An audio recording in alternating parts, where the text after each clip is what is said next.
All right, everybody. Thank you for coming today. Whoever is going to be joining us for this live stream. Once again, Bronies UK is live streaming. Hopefully, my co-host John is in the background. You should be able to hear him. Hello.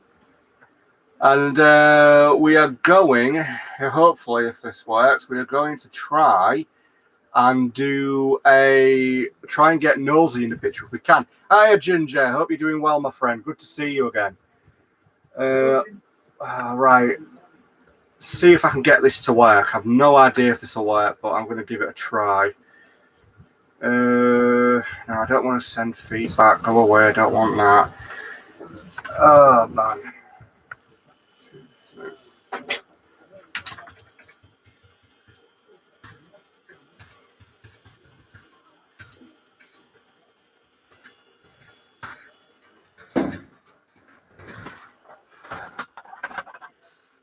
Get some air in here. Okay. Doing well, Ginger. Doing well. How are you? How have you been?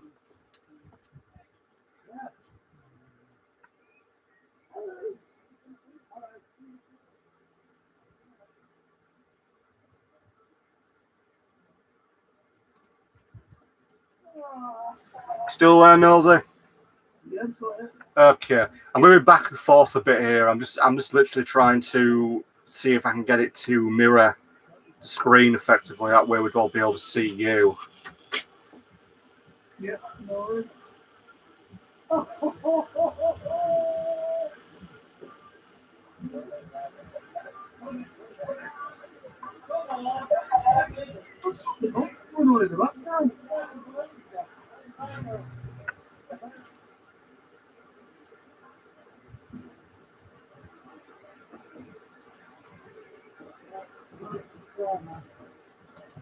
Apparently there is a way. Apologies for anyone watching. We're basically trying to sort something out here. It's a bit of a technical thing. We're trying to get Nosy to basically be on here with me as well, because he's currently, you could probably hear in the background, he is connected right now. So I've got Nosy effectively on a separate screen with his camera on, so I can see him, and I'm trying to transfer him over onto here, so it'll be the two of us. And nothing ever works. I mean, hypothetically, this should be working, but it is not. This is annoying.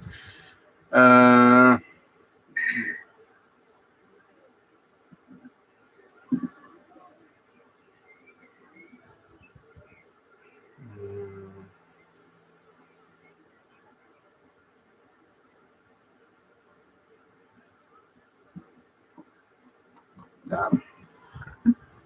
This probably is not going to work. Nah. Do I have... No. Right, yeah, it's not going to work. I won't be able to get Nosy on this side with us all because I don't have the necessary software installed. So I will... I'll sort that out another day, because to sort it out now means having to mess about a lot. I'd have to basically install the software and sort of capture the screen thing. Well, if I could try it while we're live, it might work. Oh, no, it won't work. Not for no... Oh, hang on. 2 seconds.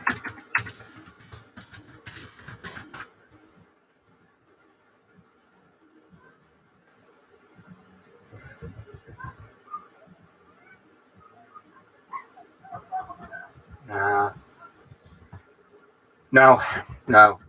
Okay. We'll leave it for today, Nosy. What I'll do, mate, I'll look into it, because there is a way to do it. There is a way that I can get both you and me on a YouTube live stream, split screen effectively. There is a way to do it, but annoyingly, I need to install some software, and then I need to basically put the live streams sort of code, if you will, into the software and then transfer it over. So it's going to be a bit of a nightmare to do it while live streaming. So for the moment, people, Nosy will have to sit in the background and be a ghost. So yeah, you'll have to sit in the background for us, Nosy, and be the invisible voice.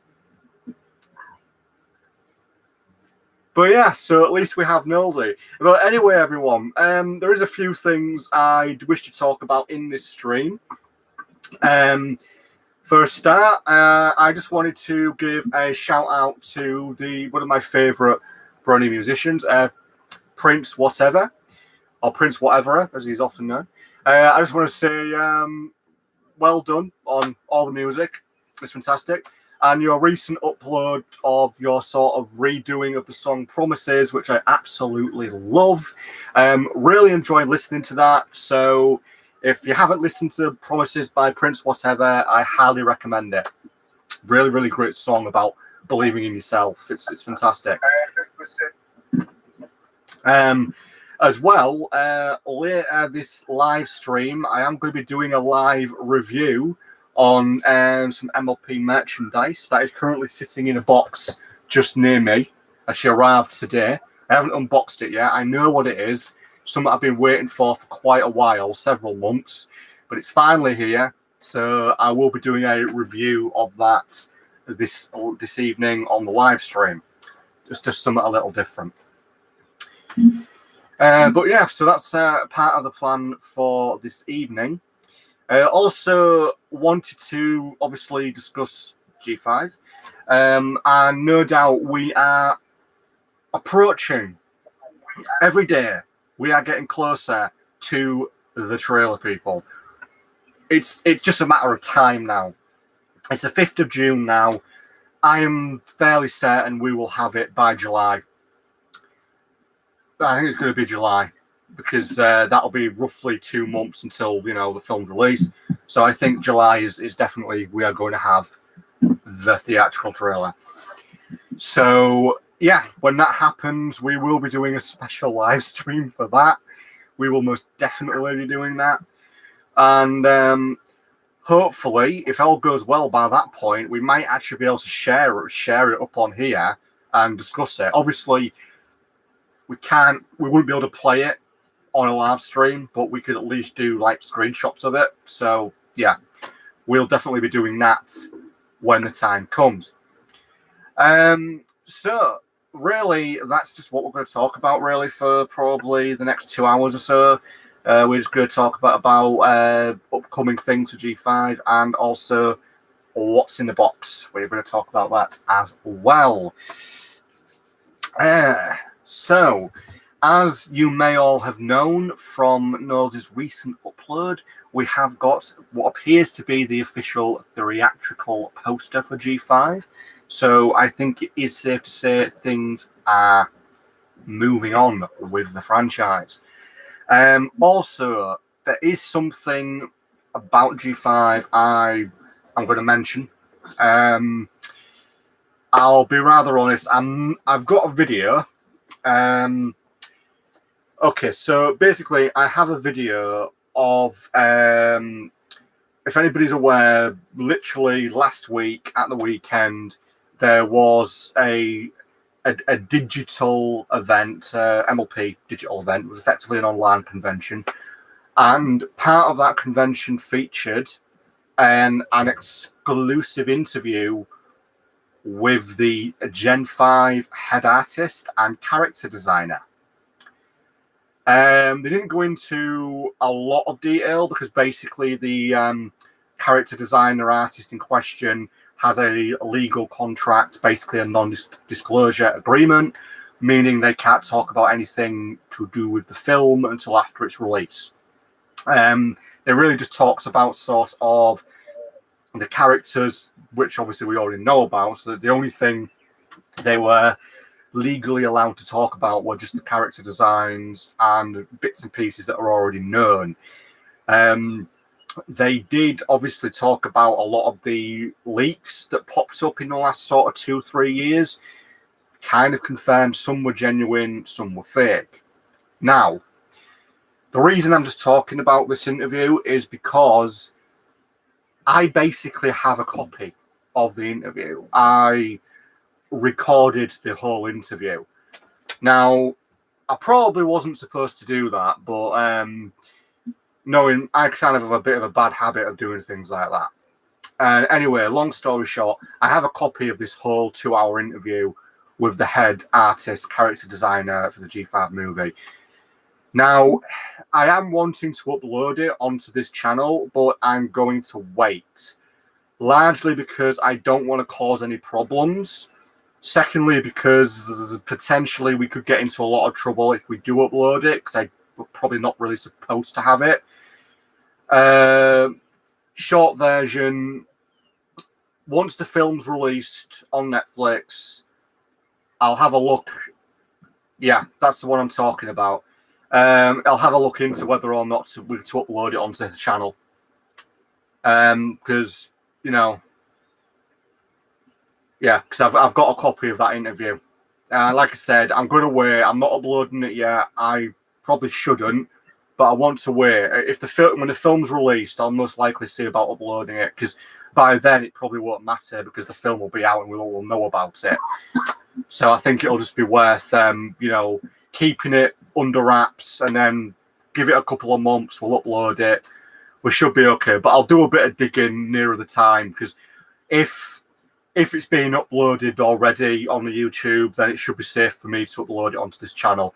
So we'll give it a few months. We'll wait for the film to come out, and then if by that time it's okay to do it, I will upload the full interview onto the channel. It'll probably need a bit of editing though, because it's a bit of a rough cut, but yeah, we'll sort that out. So that will be on this channel hopefully at some point later on in the year. Also, Nosy, have you done your review yet of your recent MLP comic purchase?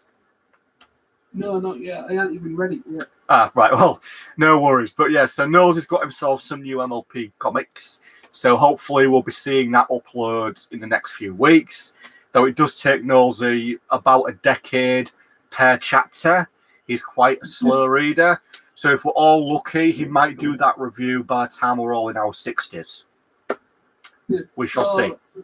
They'll be coming soon. I mean, like I say, I'm currently reading the manga for Planet Heads at the moment. So once I finish that, what I've got is, it's basically the season 10, volume 1 of the season 10 of Fridge's Magic. So I think I've got on pre-order the manga as well, I think. I'll have to double check that. But yeah, so I've got that, and I've also got volume 2 of it on pre-order. That's not available till October. But yeah, I will be doing a review on it once I've read it. Fair enough. I really need to get the rest of that manga, the MLP manga. I've only got, I think, the first volume, or the first 2 volumes. Can't quite remember. But I know I need to get the last bit of it anyway. Yeah, but I have read that. Especially like the reference they made about Fluttershy's shed. The fact they referenced that in that manga was really quite clever. Ironically, that particular fan animation at one point was weaponized by, haters of the fan base, shall we say, and of the show, who sort of tried to use it as proof, that, bronies are polluting it all. It's sort of like, well, you're going to get stuff like that in every kind of level. Oh, Lawrence! Hey, Lawrence! Maybe we'll be millionaires by the time it's in the 60s. What's it? Lawrence, I'm going to guess you will buy a computer, mate. I might be able to give you audio access. Up to you, mate. If you want me to give you audio access, Lawrence, just pop it in the chat. For anybody who doesn't know, Geeky Trainer is a friend of ours by the name of Lawrence, and he's actually one of what is basically the third member of his channel. He's done a few videos in the past with us. But yeah, Lawrence, if you want me to pop you into the audio thing, let me know, mate, and I will. Then we can have all 3 of us talking. Hopefully I'll be able to sort out the video thing in the next couple of days from now, and next time we do this, we can have maybe 3 of us on a video. But let me just see. If you want, Lawrence, let me know, mate. If you want, I'll give you audio access, and we can have all 3 of us talking. Oh, you're on the phone. All right, you're not at home then, mate. If you're on the phone, no worries. It's easier if you're on a computer anyway for me to do it. But stick around if you want to, mate. Actually, do stick around, because you don't come on here that often. But yeah, so there is a few bits and pieces. Ideally, I do want to mention in regards to G5. I do actually believe I don't think we're far off from a big reveal. We could. I know I've said the trailer's likely next month, but I think we might be guessing it if we're lucky this month. But it just depends. I mean, it's been real quiet about when it's going to get released. And I think in a way, Netflix are being careful because let's not forget the 2017 film. Not only was loads of information about the film leaked early, the full film was leaked. In fact, the full film was leaked onto YouTube at one point, the whole thing. And then I know later on there was several links knocking around the internet where you could go and watch it as well. So I think Netflix is just being very careful to avoid a repeat of what happened 3 years ago with the Gen 4 film. Yes, I think that's why they've been rather secretive. But what can you do? Go on, Nosy.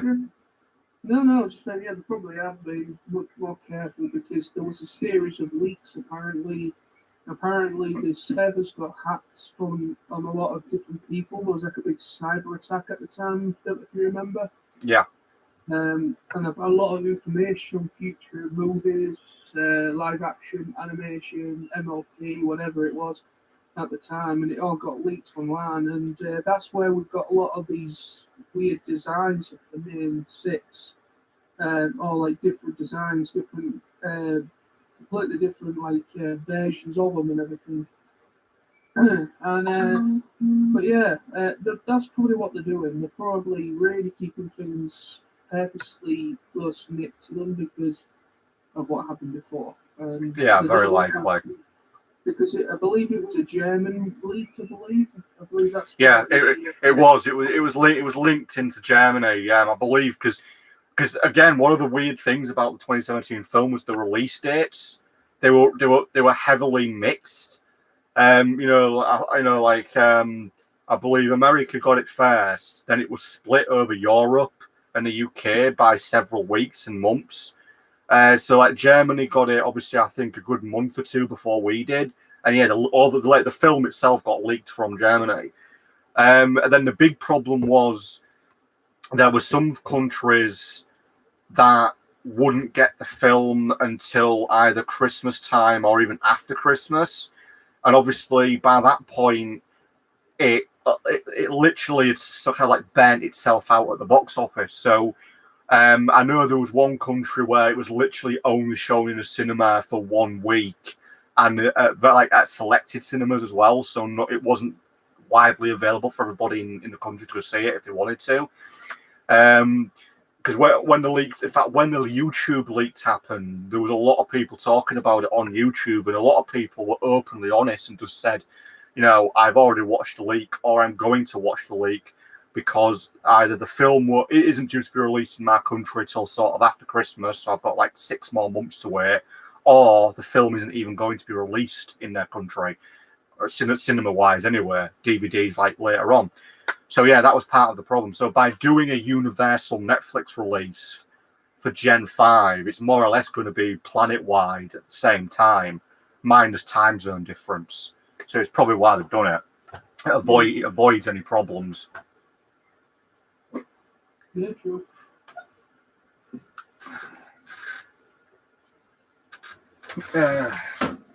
So let's.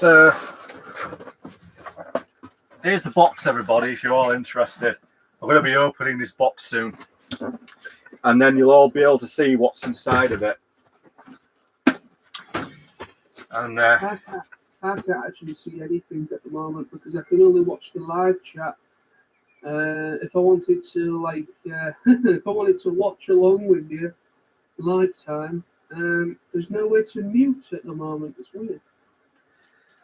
So Nico Zaguri says, I know this is nothing to do with MLP. In general, I just wanted to ask you this. Have you seen Has Been Hotel and Hell of a Boss? What are your thoughts? Absolutely a fantastic series. I've been watching a Hell of a Boss series. I've also seen Has Been Hotel. Fantastic, both of them. Really, really good.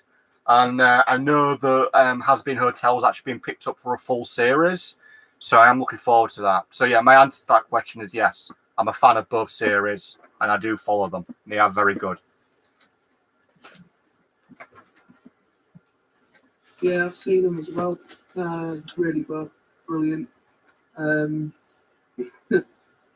still waiting to hear on more, really, for Has Been Hotel, because, like Sam said, it finally got picked up for an actual proper series. I don't know where it's through or who's like helping them do it, but apparently they're still working on it all, and a lot of it is still top secret. And the last who created both Has Been Hotel and Hell of a Bob, and she's literally sworn to secrecy, and she can't actually say anything in regards to how it has been at all.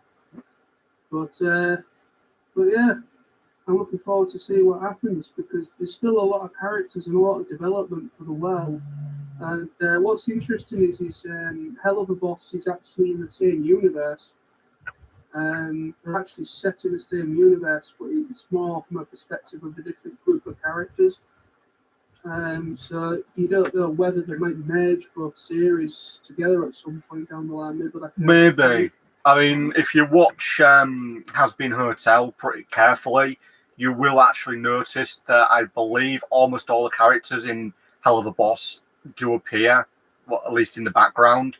So yeah, just saying those, yeah, it is linked. But yeah, I am a fan of that, and I am hoping to see more of Has Been Hotel. I have been watching Hell of a Boss. Yeah, I love the characters, love the show. The creators are brilliant, and yet again, it's more proof of how independent creators on YouTube can create something amazing. There's amazing talent on YouTube. There really is. Yeah, there's some really great indie creators, animation creators, music creators. I mean, the MLP fan base is one of those, really. I mean, there's so many great people, really, really clever and talented individuals that do stuff, put stuff online, YouTube or whatever, and it's just great to see. Yeah, well, I fully agree. It is a very good series. But in regards to MLP, there was something I ultimately always I want to talk about anyway, just in regards to the fan base. The fan base is incredible. I mean, ultimately, just look at what it's produced: musicians, animators, storytellers, YouTubers. You know, you've got everything from people making cups to people making music to people doing YouTube videos. And I've never actually seen a franchise take off the way MLP took off. And in a lot of ways, we wouldn't all be sitting here right now having this conversation if it weren't for that show. As somebody who is a fan of lots of other different things, I've never seen any other franchise, at least to my knowledge, grow and develop as much as the Brony fan base has. You know, I mean, I've heard so many stories as well in regards to people who found the show, became fans, and ultimately their lives hugely changed because of it. Nico asks, what if The Weeknd's Blinding Lights gets used in the soundtrack for the new MLP movie? Good question. I mean, at the moment, that would be interesting. I agree. That would be very interesting to see. It's just a bit too early.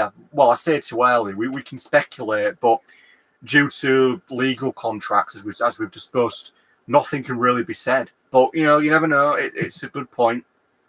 It's a good point to make, Nico. Hopefully I'm pronouncing that right. You make a good point. It would be interesting if that song is indeed used in the soundtrack, because there is actually a parody of it. I think like a Brony or Bunny parody of that song. Hello, it's a Zero Bunny. Welcome. Hello. Yeah, so who knows? Yeah, Yeah, go on, It'd be interesting to see if Gen 5, the movie or whatever, whether it's actually still going to continue with the whole song thing. I think it will, because that's what really gave G4 its charisma. I mean, if you look at a lot of the songs from that series and coincidentally the film, a lot of them have got millions of views on YouTube. Some of them have got like 30, 40, 50, 60 million views. Some of them even outnumber like the top 5 in the charts. There's some of the music and the songs from MLP, a children's cartoon, are more well received and more watched than the number one pop artist of the day, and that really says a lot. You know, it really is quite amazing how the music as a whole is such an inspiration for people. You know, Daniel Ingram, bloody hell, that man, he was probably one of the most important people of the show. I mean, considering that, I mean, if you look at Equestria Girls, he was practically running the music scene, not just for Equestria Girls, but the MLP series as well. And, you know, the man's was practically solidly working on it all for a decade. And I don't know if he's involved in G5, though. I have no idea. Again, something that would be hushed up if he is. Actually, I'm quite curious. Has there been any talk about that? Let's have a quick look.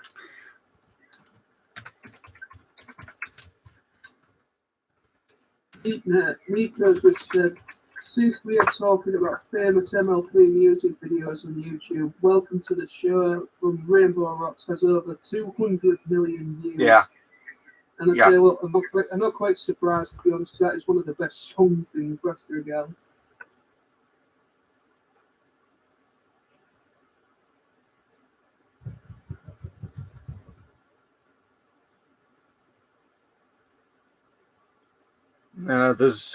There's nothing that I can find at the moment. So whether or not he's involved in G5 is, again, we could guess because he might be, but there's nothing that I can find having a quick look. Again, I think a lot of stuff will be hushed up until the trailer at least, because by then we'll know who the voice actors are and potentially who any of the musicians are. So maybe in about a month we might well know. Ginger, in my opinion, it's not just the music, but because of the characters. It's like listening to your childhood. And yeah, I get what you mean. Characters do play an important part.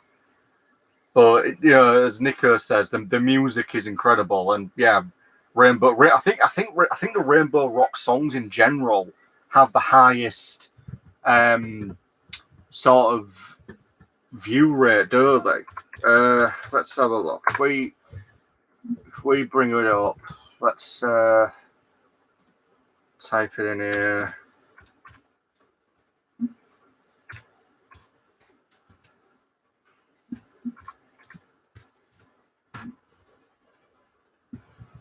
Yeah.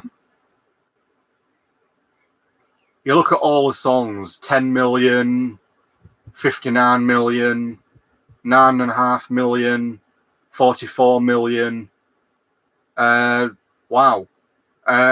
Welcome to the show. Currently standing has over 300 million views. That is incredible. I mean, that just sort of says everything, doesn't it? Just as to how popular the music alone is. So hopefully, hopefully all going well, yeah, Gen 5 will be just as good on the music scene as G4 was. Yeah, definitely.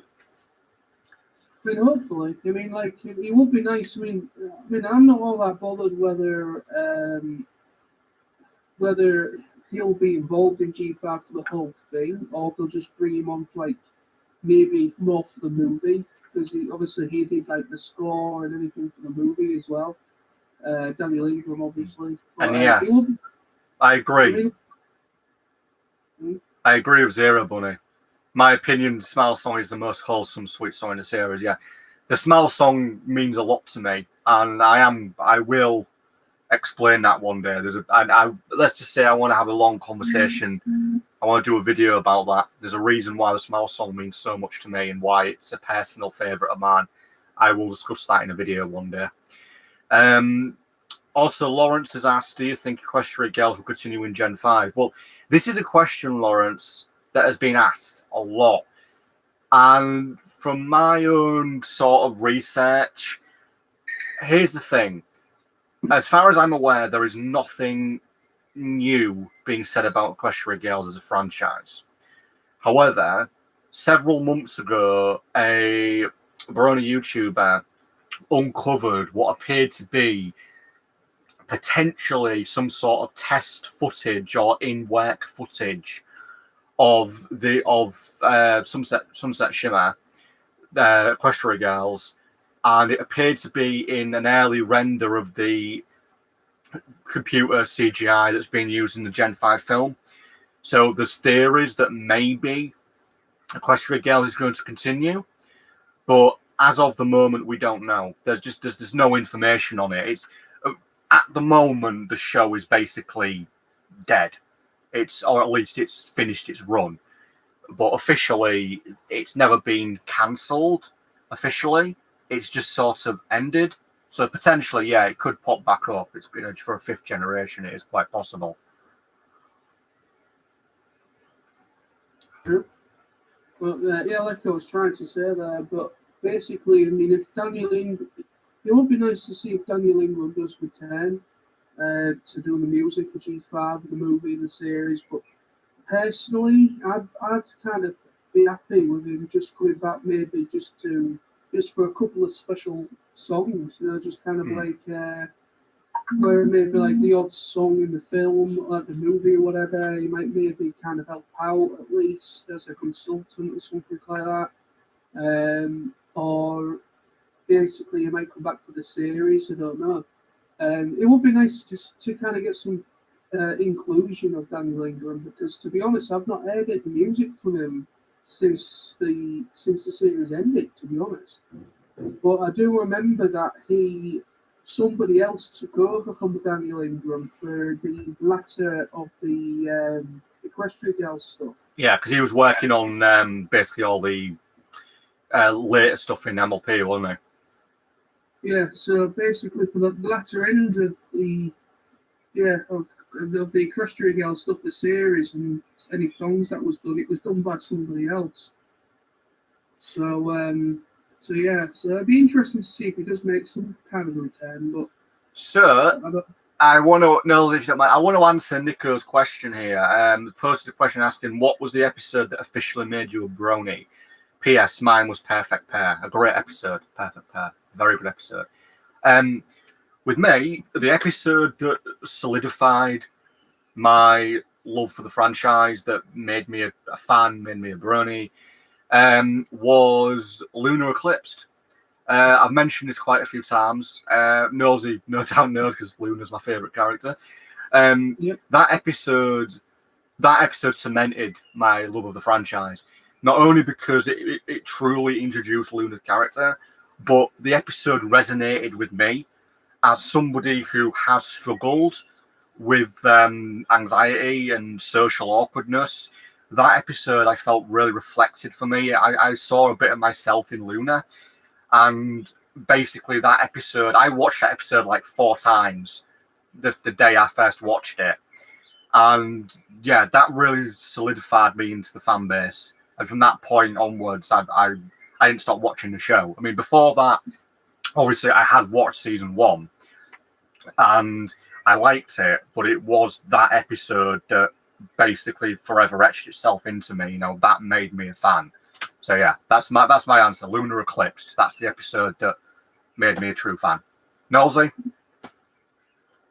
I think for me, the first episode I actually watched of Finn is, I'm actually having to look it up because I didn't know what the episode was called, but I believe it was season 2, episode 10, I believe, and it was called Secret of My Excess.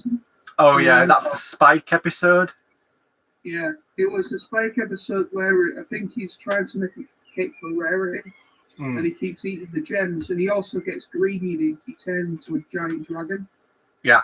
At the end of the episode, and so yeah, basically that was the first episode I watched on UK TV on a channel called Pop TV, and that was the first episode I watched, and I thought that was interesting. That looks kind of cute and innocent, and I then went on. But basically, the point where I watched that episode, it was kind of like about halfway through, so it was nearly finished. Mhm. So I went back to when it came on again, and I watched the entire episode, and then I went back and watched right from season 1 and just carried on, and then that's just pretty much where it started. Was that episode, and but yeah, I mean, I think season 2 for me, I think has some of the best episodes in Yeah. it. I mean, there's some of the best songs in it, and I just generally think it came into its own from season 2. I mean, obviously, originally it was only going to be 3 seasons, anyways, originally, but then obviously it just all took off. When season 3 finished airing, and all the Brony fandom just were like, "Oh, we want more," and they went ahead and made more. So, but yeah, so I mean, I think season 2 was really quite good at season 2, to be honest. And obviously, anybody, if you want, feel free to pop it up in the chat if you'd like. What your favourite episode was? What was it that solidified you into the fan base for life? You know, I think it's like anything really. I mean, like if we just use Star Wars as an example, I mean, I basically just became a Star Wars fan like anyone did when I first saw the original trilogy when I was like 7. You know, so it's kind of like that. I mean, my favourite one obviously is Empire Strikes Back. So we all have that thing that cements us into a fan base. Ginger asks, in your opinion, what do you think is the weakest season of G4? I can answer that really easily. I'll actually need to quickly Google it though, because I can't remember if this episode is what season it was, but I know it was my least favourite season. Let me just quickly 2 seconds here. I think it was it this season? Yes, it was. Personally, season 6 for me was the weakest season. I especially felt like the season finale, There and Back Again, I believe it's called, which basically was meant to be like a parody of The Hobbit. I really didn't like that, especially what they did to the changelings. So season 6 for me was the weakest season. Best season... bit of a tough one because there's a few. To be honest, though, I would probably have to say best season is season 1, because season 1 effectively was the season that it focused on the very concept of friendship. You know, it focused on Twilight really learning about friendship. It focused on the main 6 becoming friends. It focused on them disagreeing, agreeing, all the weaknesses, all their strengths. It was very much a season about forming friendship. So yeah, I would say season 1, followed closely by season 2 as being the best seasons. Nosy. To be honest, I'm not quite sure. I think for me, I think maybe same season as you. I think maybe season. I think the same season as you. Some that you don't like.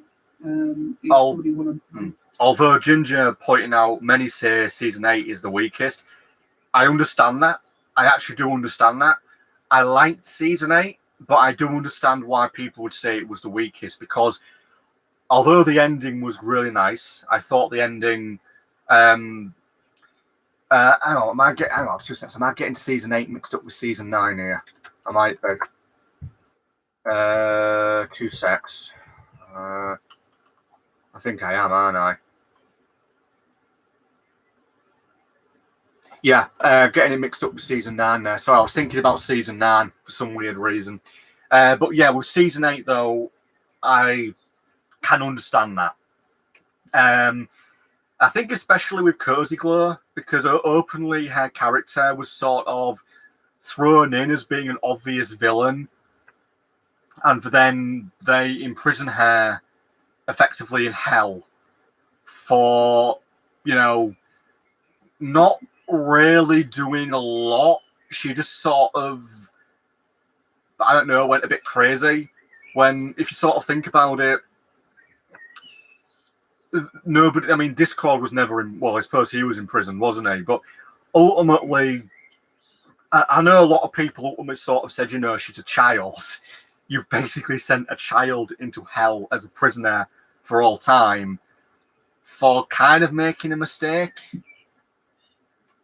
Or because of the school thing. Yeah, I mean, the whole thing with the school, the fact that they threw it in so late, again, I know where Ginger's coming from. I think the reason they did that was it was largely to give Twilight something to do. Let's be honest. But as a Alicorn princess, she didn't really do anything. You know, in fact, if you look at her in season 4, she's basically the same character she was in the first 3 seasons. She just has wings. And so, yeah, in a lot of ways, I do agree that the school was just done to give her something to do, and also to try and cash in on Harry Potter. That's also why they did it. Oh yeah, definitely. I mean, yeah, to be honest, I mean, don't get me wrong. I mean, I think the best part of the whole school stuff is like the new main 6. I think those characters were really good, and I think they were probably the best part of the final 2 seasons. Or maybe 3 seasons. I think they came into season. Anyway, the seasons that the new main 6 came into it, what the dub does anyway. I really do like those characters, but I think generally, maybe the last, I think seasons, for me, I think 7 and 8 are probably my weakest 2. Because it kind of just didn't, like, a lot of the stuff that they were building up to just never seemed to happen. And there was a lot. What I did like in the latter seasons is kind of like the character development they did for Starlight Glimmer, and basically kind of all the episodes and adventures she did with Trixie were some of my favorite episodes. It was it was nice to actually see, in a way, not, I wouldn't say redeemed in a sense. It was actually nice to see Trixie come back and for her to actually have a strong story. And yes, Zero Bunny, agreed. Justice for Cozy Glow, 100%. Yeah. She generally got a bit of harsh treatment. You know, she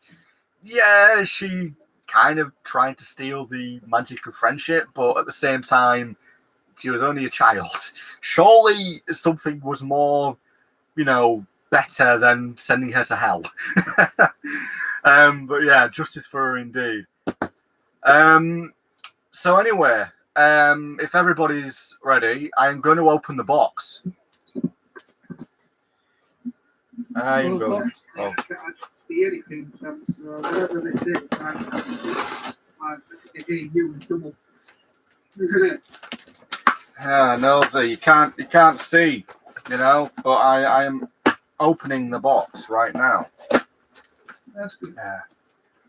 So the box is open.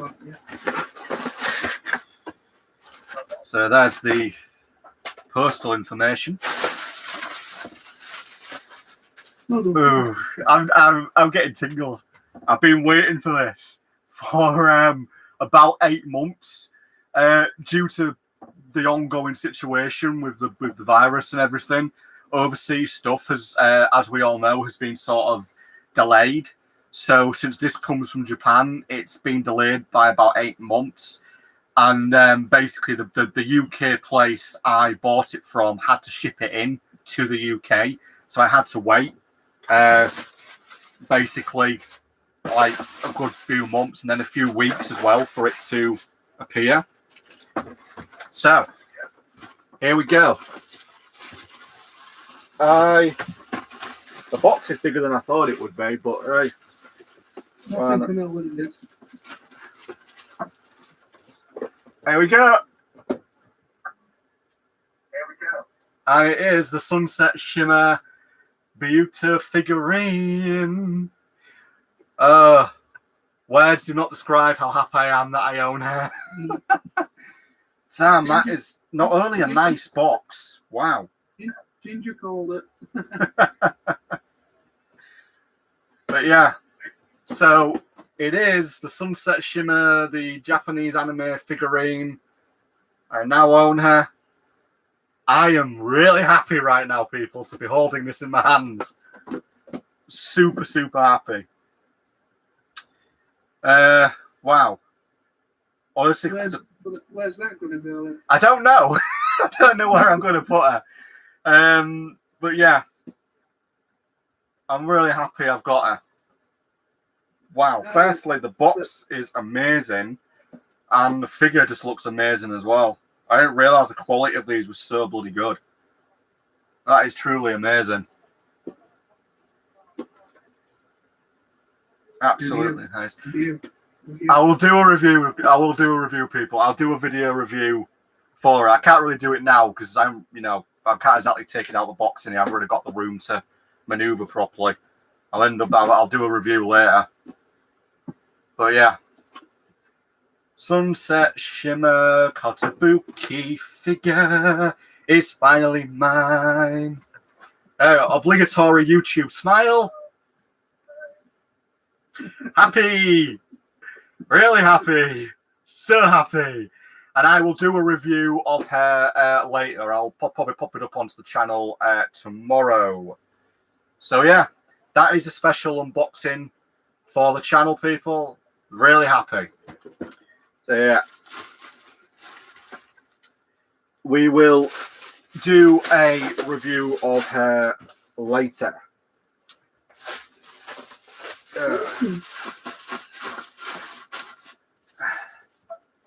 Out of all the Kotobuki, as if I'm pronouncing that right, figurines, the girls would say Sunset is my favourite one. And you have no idea how jealous I feel right now about you having one of those. Well, yeah, it's actually the only one I own.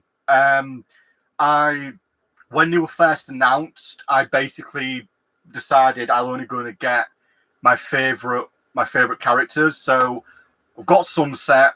I've got Luna and Celestia on pre-order, but Luna won't arrive till October, I think, and Celestia won't arrive till March next year. So it's just a while till they arrive. Ginger asked, how much did it cost? Not a lot. It cost because it was yen to pounds. It cost about £90 altogether. If you include shipping, then altogether it was £100. The shipping was probably about £10. So I'd say altogether £100, which isn't bad considering that the thing with these figures is the first wave releases are always the cheapest. When they release the second wave, they're more expensive. So basically anybody, if you want to get these figures, whether you just one or all of them, you need to try and buy them now when they're still relatively cheap, or at least cheap for a Japanese import. But yeah. So Nico states, Sunset is easily my favourite character, one of my favourites in LP as a whole. Yeah. She's my favourite Equestria Girl character, and she's a very close second to Luna for me. Again, just because I think she's just got such a great story. She's a really great character. So yeah, I'm gonna have to find somewhere to put her. I'm going in and out of focus here, which is annoying. Let's just pop the box over here. We'll just slip it down there for now, and we will do a review of her. I promise I will have a review done tomorrow. I'll get it uploaded. Yeah, we'll sort that out. No, Ozzy, I'm surprised you don't own the Rainbow Dash one. I thought you would have got a hold of it by now. I know. I want to get a couple of them myself, but yeah, I mean the prices of them have gone up a lot.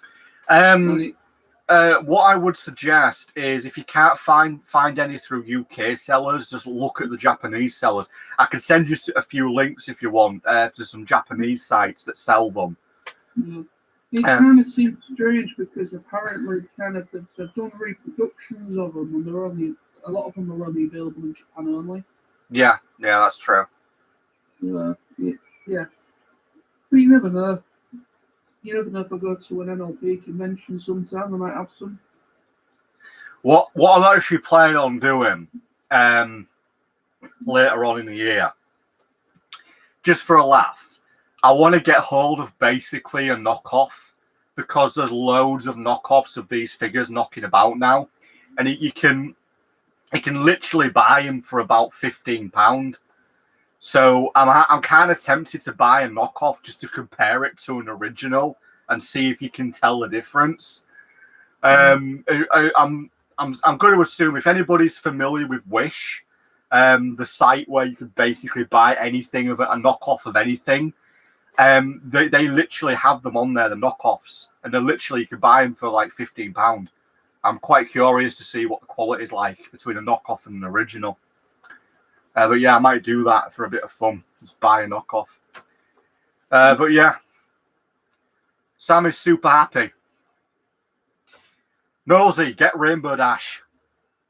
I will. Good man. You need to get her. You're a big fan. But yeah, as I say, I've got Luna and Celestia on pre-order. Needs to be 20% cheaper.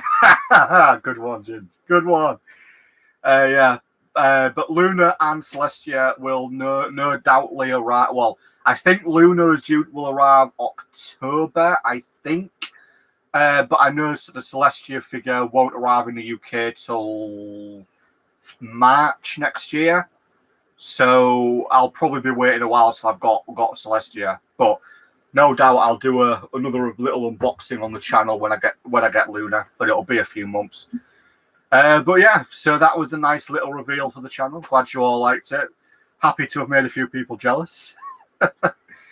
But yeah, all seriousness, everybody, if you do want to get hold of one, I mean, I say if you buy them now, because they are a lot cheaper. I mean, I'm not like I'm saying that £90 isn't, cheap, but it's cheaper, a lot cheaper than it will be in by this time next year, because they will re-release them.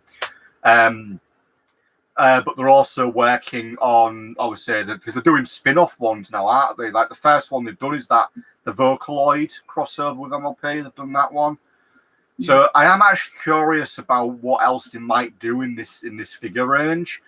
I'll be honest, if they do a Nightmare Moon or a Chrysalis, I'm going to get them. If they do both of them, I will get both of them, because they're villains that I really like. So I'd probably get both of them as well. But yeah, so that is definitely something I am quite happy to finally own. So, out of interest, anybody on the chat, anybody bought any MLP merchandise recently? Out of interest, I mean, Nosy, you bought some.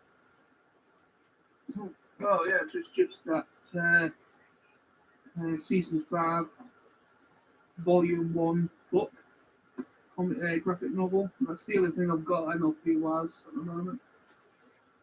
Yeah. So doing that, really. Yeah, I need to really get hold of the comics. I need to start putting them on my Kindle. No money. Yeah, I know how that feels, Ginger, honestly. I've just had a look at the Rainbow Dash one of what you just got, the same brand, and the only one I can find is a couple of them on eBay. One that's from Japan, which is just under 300 quid. Yeah, don't eBay, mate. They're overcharging on there by about 100 quid. Yeah, but it don't matter. I mean, literally, I've gone all over the place in different websites. It's fun. Like I said, I'll send you some links later on. I have got some links to some Japanese websites that do sell them, and they are cheaper. I will send you the links. I like Ginger saying no money. It's like, well, mate, I'm not exactly loaded myself. I mean, hell, part-time worker and all.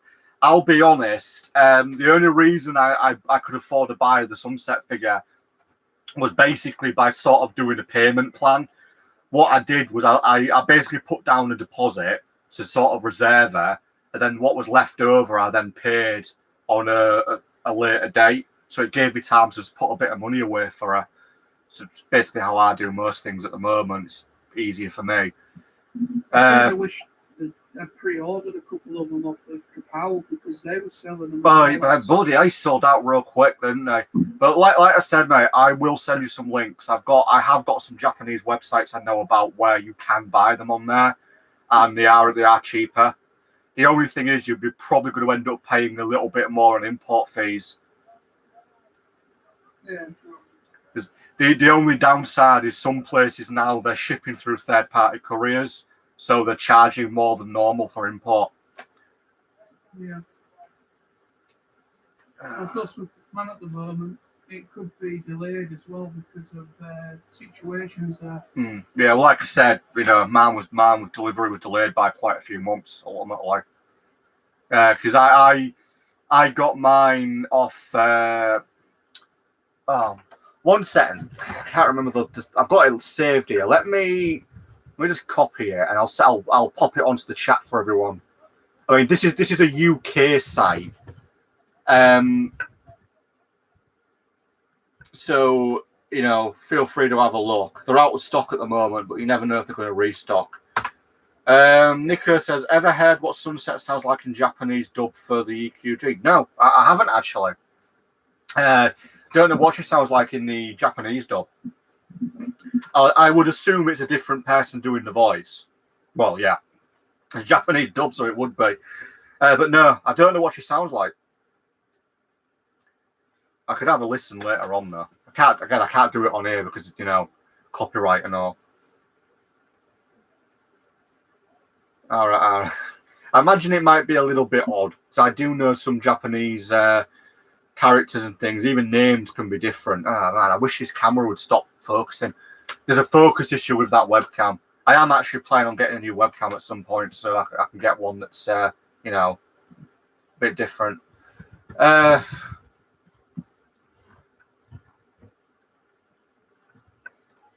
tell you what, there's an easier way to do this without possibly causing a copyright issue on this live stream. I'll listen to it on my phone. Oh, by the way, I've got Luna as my wallpaper on my lock screen, and if anyone's familiar with the story, I've got Little Pip from Fallout Equestria, Little Pip on my main screen from my phone. Right, let's just have a look here. I could have a quick listen. If I don't do it on here, we'll be all right, because I know YouTube's cutting down on copyright quite a bit. Yeah, there we go. Well, Nosy did it, so we now know what she sounds like. Quite the fast talker, but then that's no surprising for the franchise. It's kind of normal, really. Yeah. It's just so pretty good, actually. Yeah, that does actually generally, you can picture that being Sunset Shimmer if she was Japanese. You can hear that sort of rage in her voice. Yeah. It's the attitude. Yeah. Yeah, well, that would be pretty interesting to watch that in Japanese, just for the experience of it, to see how it sounds, because it probably sound different. Let's see if I can get. That's a little bit better. Yeah. Yeah, but ultimately, she is one of my favourite characters. Obviously, followed by, if you want to go within the Equestria Girls MLP universe, I'd say in order, it's Luna, Sunset, and then Celestia. And then my two favourite original characters from fan fictions is obviously Fallout Equestria's Little Pip, really like her. And then from the Savage Sky series, it's the character of Dawn Lightwing. Is another favourite of mine. But yeah. So, people, in regards to G5, because I just want to shuffle back to G5 for a minute. There really hasn't been much more information we could talk about on that front. Although, due to the amount of little bits and pieces that have been popping up on Equestria Daily, as I keep saying, we can't be far off a trailer, people. A month at most. And I promise you, when that comes out, not only will we do a reaction video to it, we'll end up doing a massive mammoth live stream, where we'll probably talk about it for hours because we'll have information to talk about. Anybody got any theories on who you think the voice actors will be, the cast will be for the series? Nicholas, I always had this theory that somehow, somewhere, Sunset could be Celestia's adopted daughter. You see, it's interesting you mentioned that, Nico, because the same theory, sort of around season 1, there was a fan theory basically suggesting that Twilight was Celestia's either daughter or adopted daughter, because you just sort of treat her like that. But yeah, that is an actual good a good theory. Again, I believe there is an actual theory about her potentially being Celestia's adopted daughter, because you don't know anything about her family. You literally know nothing about her character, apart from she's obviously used to be Celestia's pupil before Twilight. She basically had a mass disagreement with Celestia for various reasons, largely about her seeking knowledge she wasn't ready for. So she ran off in through the mirror and set up a new life there. But yeah, it is a theory I've heard of, and one that is very interesting and kind of works for her character. I will say this, one of the things that, and we've discussed this on this channel on live streams in the past, if anyone isn't aware of this, they have actually confirmed that originally the season finale, if you will, for Equestria Girls, the original finale for it, was going to reveal what happened to the Sunset Shimmer counterpart in that universe. They have confirmed she exists, but we just don't know where she is or what she's doing. So she does exist. And they were going to reveal that in a special, but they never did it. Yeah, like Anakin before Luke. Yeah, good analogy, Ginger. That's a good analogy. Nicola says, I mean, if that were the case, imagine how heart-wrenching it would have been for her to call Celestia mum. Yeah, it actually would. And it's it's interesting to look at that from that perspective, because if you think about it, Celestia's been around for what, 1,000 years more, probably more than 1,000 years. So realistically, she would have to have children. And yeah, I do like the idea. I mean, you could literally imagine if you dubbed it over, and because obviously you have that Forgotten Friendship is a special he did where obviously she goes back to Equestria and Celestia forgives her officially. You're right to say that, Nika. Imagine if instead she just simply said, I'm so sorry, Mum, please forgive me, something along those lines. That would be like, wow, what? That would have such a powerful meaning. But yeah, it would have been nice. Yeah, it would have been a big emotional twist, Ginger. You're right. It's. I think in a way, though, I think the reason why that's never happened is because I think it would just complicate things a bit too much. Because it's always been clear that they've wanted to keep Sunset separate from the main series. Hence why she's only ever appeared in Equestria Girl specials and obviously the films. If it were revealed she was even the adopted daughter of Celestia, you would then have to have her show up in the main series at some point to to bridge the gaps. I think that's why they never did it. Again, we could easily debate the fact that it's potentially possible. Nose is going for a cup of tea. Fine by me. I've drank my tea. But it is an interesting theory. Does make you think a lot.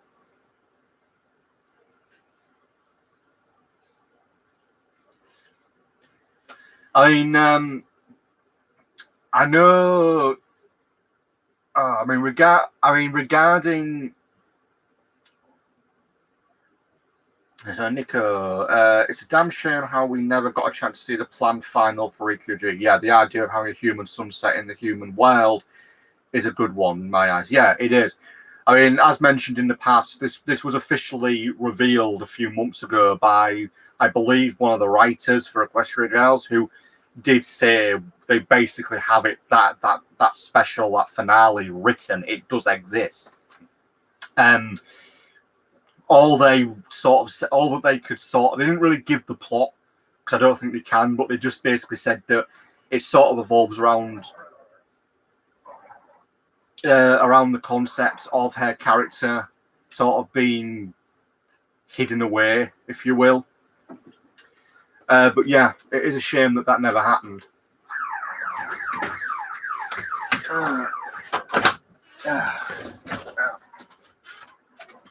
Yes, yeah, Nick California. Thank you, Nick, for reminding me about that.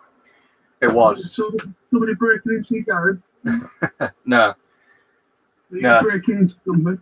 No, that was just locking up the garage. My dad's locking the garage. Restore the EQ vest. Yeah, I mean, as said, potentially, I think there's potentially it will come back in some fashion. We just don't know how and when. It's because I know, as I mentioned earlier, it hasn't ended. You know, it's not been cancelled either. It's just sort of stopped. So who knows? Maybe next year they might announce it. Hell, maybe after the G5 film, they might announce the future for it. Also, it's quite possible they might announce something for Comic-Con.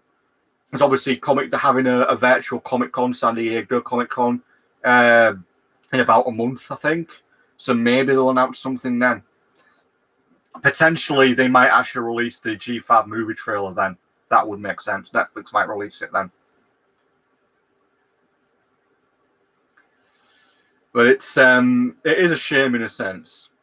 I mean, one of my favourite fan fictions, obviously, I've got a few, but one of my favourite ones, it's a Sunset Shimmer one, is called The Long Road to Friendship.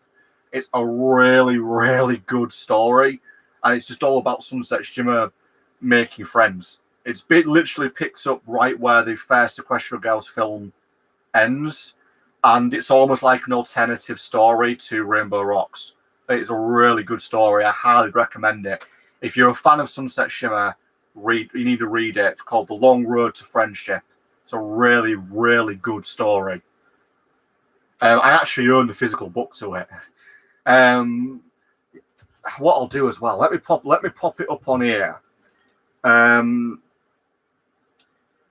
Because I generally think it will be worth a look for you all. Because I think not a lot of people have heard about this particular website, but there is an actual website called Ministry of Image that does hardback copies, physical books of fan fictions. So I'll pop the link up for you all and have a quick look. But I've got quite a few of these books, and I'll admit, yeah, they are pricey. I haven't actually bought one for quite a while because they're pricey. But I've bought, I think, about 5 or 6 in the last sort of 3 years. But yeah, so that's the link to there. This is called Ministry of Image, and if you basically want to own a piece of pony fan fiction in physical hardback book form with artwork, that's the place to go. They do have long Road to Friendship on there, as well as Fallout Equestria. Nico, another theory of mine, this time for Cozy Glow. I always thought she was a full-grown adult mare born with a condition that wouldn't let her age physically. Ooh, that's a really interesting theory. That is really interesting because obviously in the season finale, when they absorb all that power from Discord and grow, basically absorb all that power, she does become an alicorn, which is rather interesting. That is a really interesting theory. That actually really could explain a lot as well. That is really good. That is a good theory, Nick. I like that. That is a really good theory. That really, really actually gives her character a whole new light. Yeah. Interesting. Yeah. Would explain a few things. I suppose looking at it from that, we may not feel as bad as having her locked up in hell, but yeah, an interesting theory. That is a very good theory. It's sort of one of the things, though, isn't it, about the franchise? You can literally have theories about every character under the sun, and you can come up with really interesting theories. I know there's like this whole theory about Fluttershy that she's basically still a vampire pony. Because if you watch the episode where she becomes a vampire pony, but obviously only drinks out of the juice of apples, the very end of the episode sort of implies that she potentially still has a bit of the vampony in her.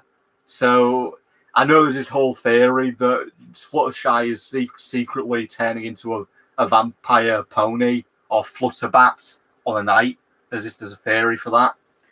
But yeah, it's one of the theory. One of the great theories of MLP. One of the great things about MLP is that people come up with really good theories for all sorts of things. It's actually part of the reason why I'm a big fan of anime and manga, because both of those you can theorize so much. It's the same thing with MLP. You can theorize that as well.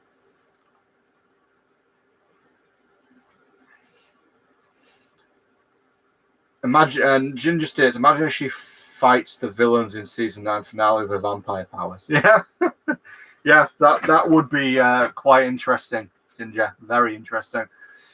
I know there's quite a few fanfics and things featuring quote Flutterbats. There's a few. The whole Flutterbat thing is actually what led to the development of the Bat Ponies, which is an original creation by the fans. So the Bat Ponies are sort of like the vampires of the Equestria. Are quite interesting. They were heavily influenced by the two royal guards that are basically with Luna in the Lunar Eclipse episode that sort of show up at the very start where she sort of flies in on a chariot. Yeah, so that's the theory for that. That's where the vampire ponies come from.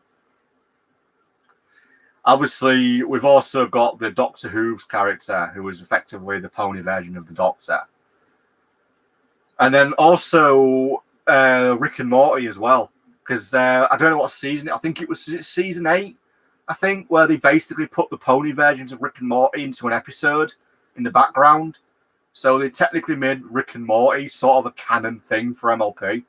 So in a way, and the My Little Pony Equestria is an actual universe in the Rick and Morty universe that Rick and Morty have been to, which is just sort of really bizarre when you think about it.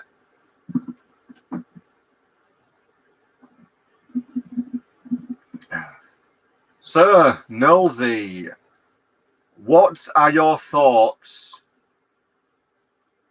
on a Gen 5 and the possible influence Gen 4 will have on it? Bloody hell. I don't know. It's obviously too early to really say anything, but I generally think that's.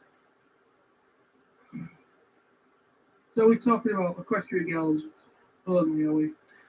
Either Equestrian Girls or MLP, mate. I'm just sort of wondering, do you have any ideas as to how it might have acted as an influence for Gen 5? I mean, we already pretty much know that the main 6 will somehow be a part of the Gen 5 story.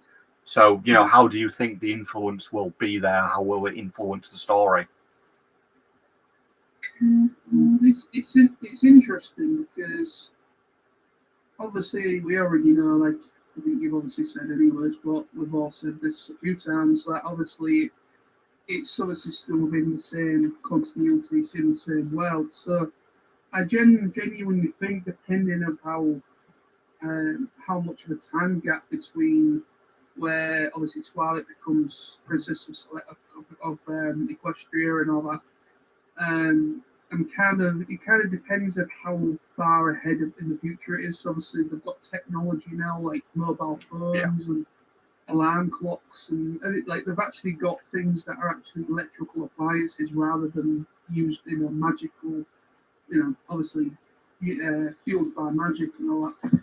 But so yeah, it just depends on how far ahead. I mean, I'm thinking that how Gen 4 might influence Gen 5 is, it could be something as simple as maybe like we've already spoken about this anyways, but it could be something as simple as, I don't know, maybe Sunny has a diary of Twilight's, or Yeah. she, or maybe a family member when she's younger, maybe kind of gives her a book, and it's pretty much like based on like old stories and of their adventures, of a time where magic was pretty much an everyday use and everything, and all the different foes that they fought and everything.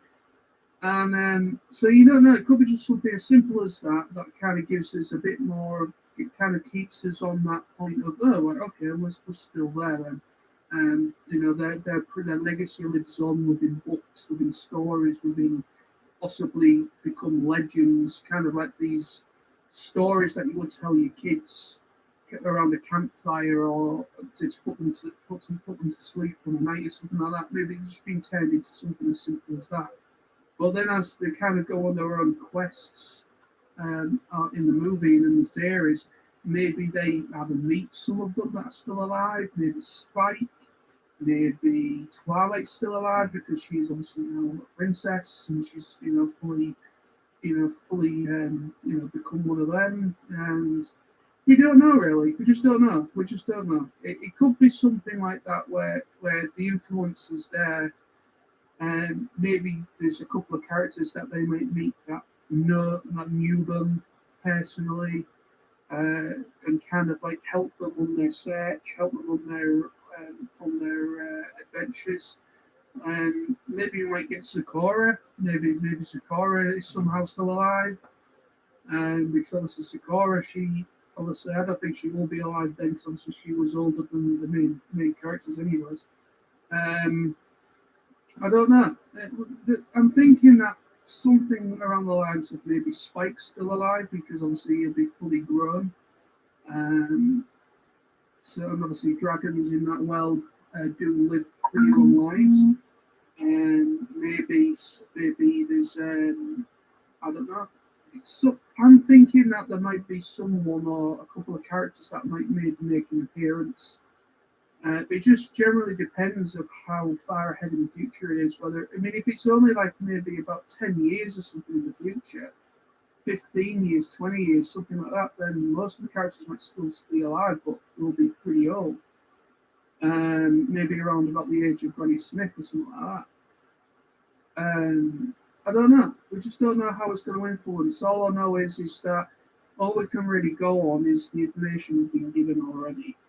Things like, for instance, kind of like the images that we got when in Sunny's bedroom, where she's reading something that looks like could be a journal or her own personal journal or something she's reading, and she's kind of like thinking of, she's like reading it with a smile on her face, like it's maybe some sort of hand me down. I mean, are any of these characters somehow related? Are they maybe like distant relatives to the main characters? Yeah. And hence why they have quite a lot of characteristics that look recognisable to the original characters from Gen 4. One of them looks like Rainbow Dash, but she's white instead of blue. So it's kind of like, is there some sort? Could there be somewhere that maybe like a cousin of them, like a cousin in the future, or I don't know. We just don't know how it's going to influence. We just don't know until we get a trailer of some kind, really. Yeah, let's zip over here then. What we've got on the chat. So Ginger thinks, I think the whole plot of the film is going to be the main five reviving the magic back to Equestria. Yeah, potentially. I know that there is sort of theories that the magic is no longer there. So yeah, that is a good potential plot. Zero Bunny. I thought the phones may have been Twilight being inspired from a time in the EQG universe. A good theory, Zero Bunny. Good point. Potentially, yes. She could well have seen, obviously, technology when she's there. So maybe she laid the groundwork for future generations to develop the technology in the pony world.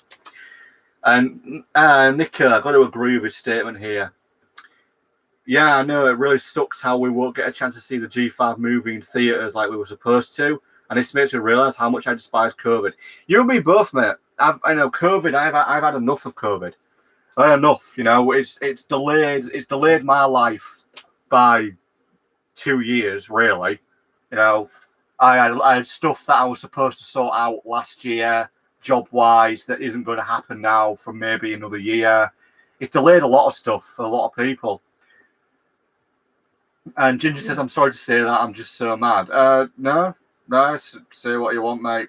Say what you want. I think everybody's had enough of the whole bloody COVID thing. It's you know, it's annoying. It's delayed everybody's lives. It's put everything on hold, and it's bloody annoying. But hopefully, we'll. I keep saying this. Hopefully, we'll come into the end of it now.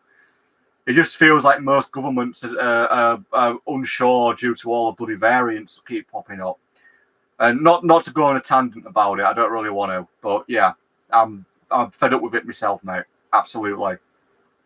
But anyway, let's talk about something less aggravating, shall we? Let's try and avoid the topic we all hate. Ooh. I know. Anybody here got a favourite fan fiction for MLP? Speaking of which, I really hope the writers of G5 find a good explanation as to why Zip's wings are multicolour. Interesting thing, Nico.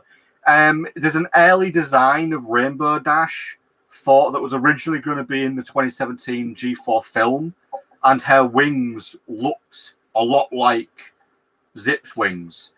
They were actually very large and multicoloured. So I think that the theory is potentially that Zip's character design, it might be based off some concept art for Rainbow's character, either for the 2017 film or maybe even early concept art for the G4 series. They might explain it. They might. I mean, if you look at Pip, her wings are completely different.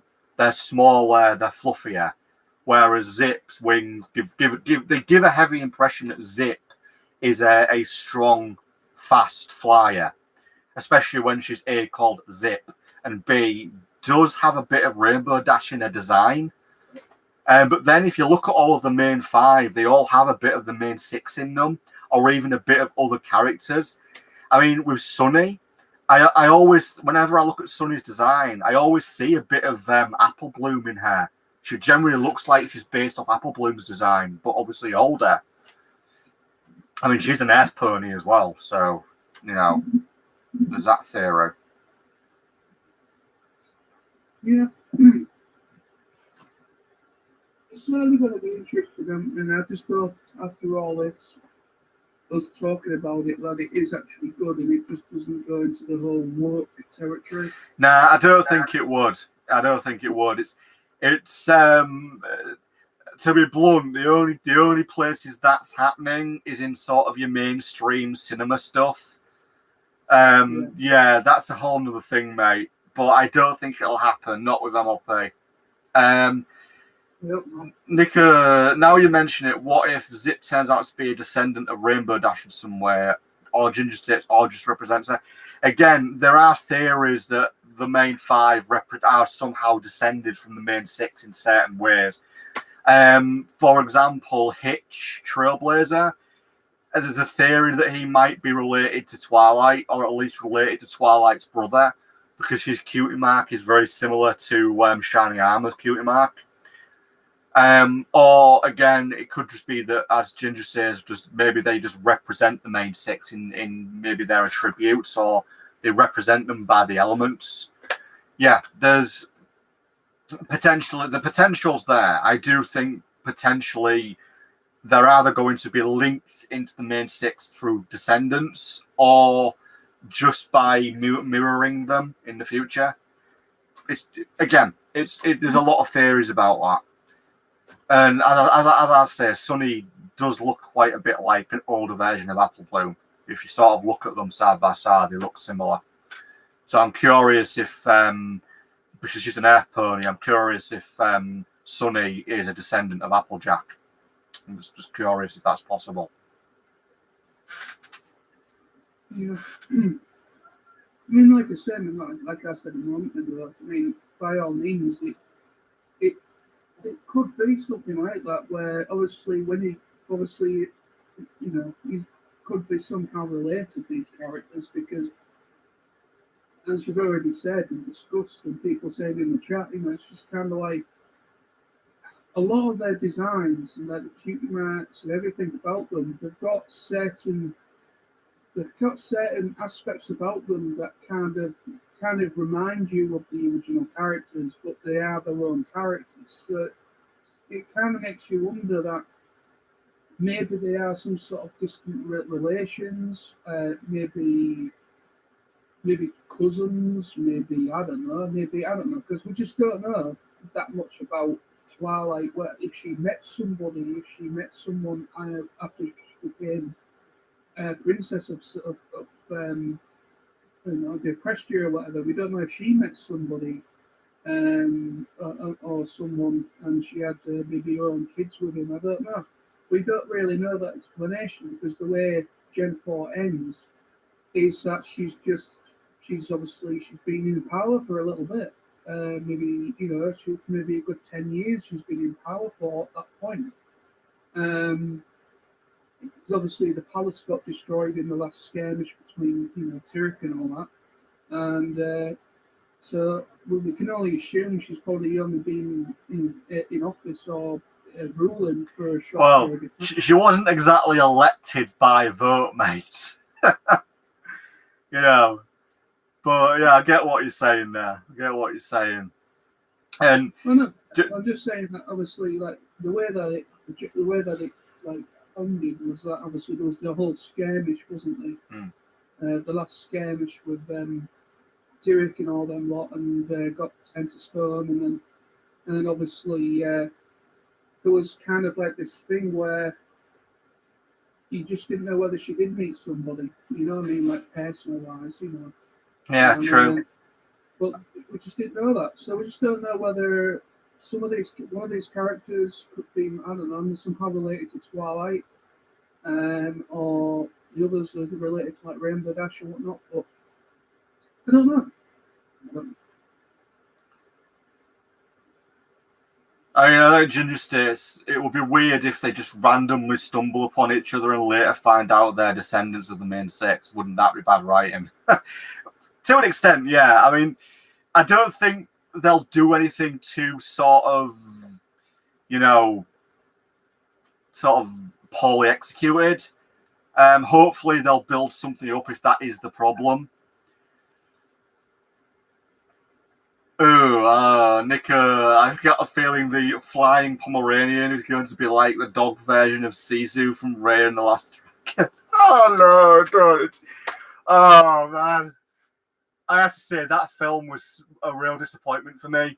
As somebody who is a big fan of dragons and really likes dragons and dragon films and books and everything, Sisu's character really felt like a letdown. She just generally didn't inspire me as being a dragon. But yeah, bloody hell. If there was a character like that in Gen 5, I think I would hit my head on the wall. I'm not a fan of sort of attempted, I'm not a fan of these sort of attempted comic relief characters that are always trying to be funny but are not funny. I mean, just to on the topic of Raya and the Last Dragon, the way I look at it, Sisu should have been like a teacher to Raya, if I'm pronouncing the name right. She should have been, the wise dragon teacher who would have made things right and would have been there and would have been the voice of reason, not a, kind of pet that just sort of did weird things and wanted to play all the time. It just didn't work. And the message of the movie didn't make any sense. No, it didn't. I agree on that, Ginger. The message of that film is very confusing. Trust your friends. Don't trust your friends. Try to kill your friends. Deceive your friends. Trust your instincts. What do you want us to do? What message are you trying to tell us? Oh, great dragon. That's pretty over there. Yes, it is. Thank you, a great dragon. Anyway, but I didn't think season was that bad. I've definitely seen way worse, but yeah, I see where you're coming from. Yeah, there is worse things out there. I will agree on that, Nick. Yeah. I think just from my perspective, I was just sort of hope. I've seen so many films that feature dragons. Like one of my favorite dragons is Toothless and How to Train Your Dragon. I absolutely love those films, and I just sort of felt like I was kind of just a bit disappointed that her C2's overall character was just felt like comic relief. She didn't really contribute anything to the story. Let's put it that way.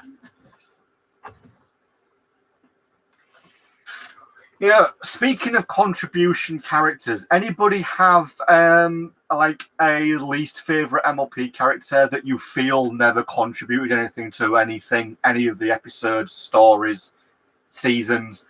Any characters that you feel never really contributed anything, or could have contributed but just only ever showed up like once? There's quite a few characters I feel that had so much potential. With me, it's Zakora. Zakora is an interesting character, but she is relegated to sort of a minor character.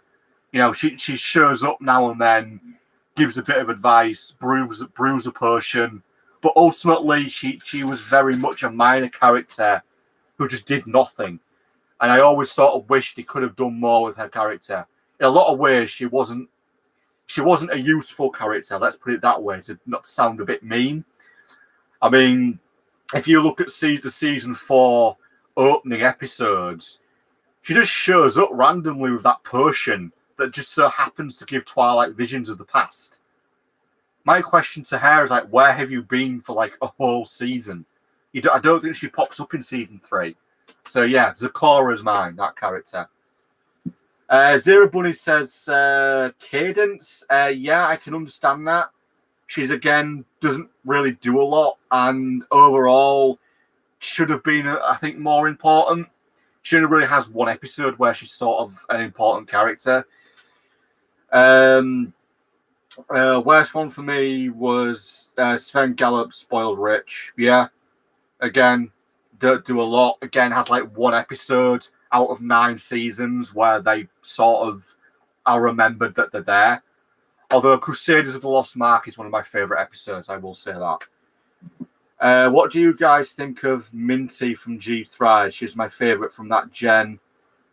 I'll be honest, I don't know much about Gen 3. I've only ever watched a few episodes, so I can't really comment a lot on Gen 3, Ginger. I'm not that up to date on Gen 3. I know a little bit about it, but not a lot.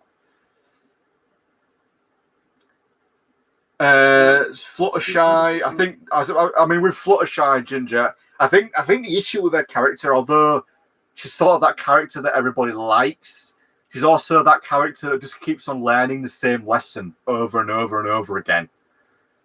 Yeah, Nico with Flurry Heart, we didn't, let down. We didn't get to see her as a teenager. Yeah, again, a natural born alicorn who, I mean, she featured in 3 episodes, I think. I think it was like 3 episodes, like the 2-part special where she's sort of first introduced. Then there was the episode where sort of Twilight's babysitting her. I think there's a 3rd episode. I think she shows up like 3 times. She did have an image in season 9 finale, though. Yeah, she did. She had like a stained glass window, didn't she? I think. So we know she's definitely around, and potentially she could show up in G5 in some way. There's that potential there.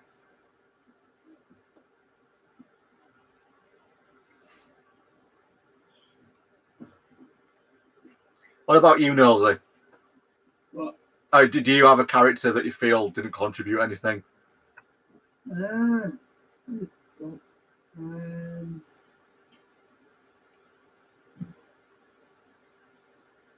don't know, really. I don't know. I mean, obviously, I can't remember a lot of the secondary characters. 'Cause it's been a while since I watched it. But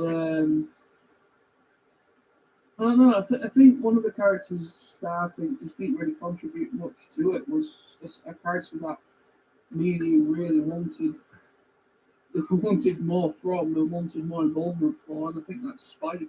Yeah, his character. I always felt like he was very much not only sidelined but just ignored. As we have discussed in great length, actually, as you probably remember, Nosy, we've discussed quite a few times how his character was obviously set up to be the seventh element, because obviously Sunset Shimmer is the seventh element of harmony, and it was set up that that Spike was meant to be the seventh element of harmony, but they just never did anything with that storyline. It is actually set up, if you watch certain episodes, it's actually clearly hinting at him being an element.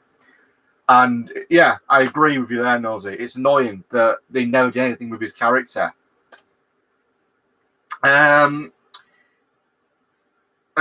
Just on another topic, anybody else feel like Silver Spoon and Diamond Tiara, after the season 5 episode Crusaders of the Lost Mark, what happened to them? They just disappeared and they never showed up again. Ginger asks, have you guys played Ponytown? No, don't think I've heard of that. I'm assuming that's a game linked into the series. Let's have a look at that, because I've not heard of it. I've never played it myself, but what I can gather is just like an online little 8-bit quality kind of game where I think you make your own characters and things, and you just kind of like chat with people in like a virtual area. Oh, right, interesting. What if Nicola says, what if Hasbro surprised everybody with a spin-off show or a spin-off movie starring the CMCs? Yeah, I would love to see that, because one of the things I always strongly feel with the Cutie Mark Crusaders is that they represent the show probably more than the main 6 do. Their overall character arc is brilliant. However, the only sort of downside with their character arc is sort of 2 things. One, it was sort of finished by season 5, because their whole thing was getting the Cutie Marks. And then when they finally got them, which, as I said, that episode is my favourite episode of season 5. When they finally got them, I know they set them up as sort of like teachers to try and get Blank Flanks their Cutie Marks, and then they set up that whole camp sort of summer school thing. After that, the episodes were sort of a little more like dumbed down a bit, and a big bit of me always felt like the final episode they did for them just wasn't good. I mean, all they did was they just had them learn another lesson. They had them magically become adults, and that really annoyed me. I felt like they could have done something absolutely fantastic with those characters. You could have done a really good episode, but all they really did was just sort of do another episode where the CMC learn a lesson. It's like they've done that 100 times. It would have been nice. In fact, I was personally hoping to see an episode where the CMC are older, like sort of maybe in their pre-teens, because I know, if I'm right, I think the CMC are meant to be about 8 or 9 years old, maybe no older than 10. And it would have been nice to have seen an episode with them a bit older, like maybe like 13, 14. But yeah, that's one of my gripes with the CMC, that they weren't really given the ending they deserved. But ultimately, they had the best sort of mini arc. Their overall story I really enjoyed. And I'd say Scootaloo was my favourite of the CMC. Nico states, the season 9 episode where the CMC turn into young mares doesn't even feel like it fits into season 9 at all. Feels more like a season 4-5 episode to me. Yeah, I agree. 100% agree. It's part of the reason why I'm not a big fan of that episode, because, as you say, it doesn't match in for a final episode about the CMC. If it was done season 3, season 4, it would make sense. So yeah, I agree on that 100%, Nick. Ginger, if CMC would have got their cutie marks in season 9 near the finale, do you think it would have been more cool? Yes and no. The reason for that is because, yes, it would be a finale for them. It would have made sense. But at the same time, no, because you're basically saying 9 seasons for them to get their cutie marks. If that had happened, imagine trying to come up with new ideas for the CMC involving them trying to get their cutie marks for 9 whole seasons. It would have been very tedious to do for the writers. And then Nico again, this is why I consider The Last Crusade to be the real final CMC episode. It wasn't great, but it was better than the other one. Yeah, I agree. I think they sort of slipped it in there just because. If I do have one gripe apart from the CMC episode, my other gripe with season 9 is that some of the episodes were nothing but pure fan service and felt like they were just done to, make the fan base happy. For example, the episode which is focusing on Celestia and Luna, where they basically go on holiday. It was nice to see an episode that focused on them, but it would have been better to have an episode either A, showing Celestia and Luna in the past, potentially when they were co-ruling Equestria, and maybe even seeing a little bit of the early onset of what led to Nightmare Moon. Or even better, having an episode where Celestia and Luna actually have to fight a threat, where they actually have to, be leaders. That would have been really interesting. I did like the episode, but at the same time, it wasn't anything special. It could have been so much more. And I will say one of what I think is one of the strangest episodes. I'll pop a link up so you can all see it.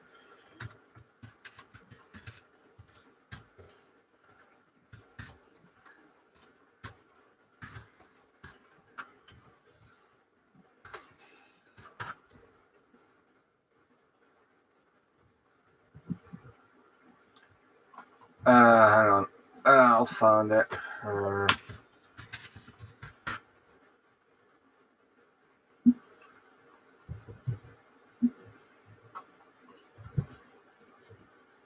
Trying to remember which episode it was now.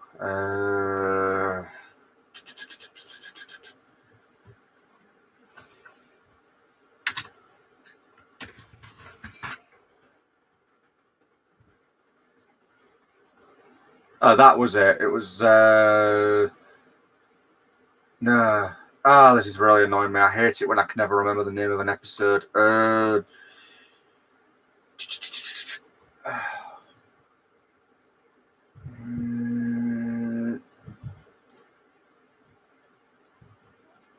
on.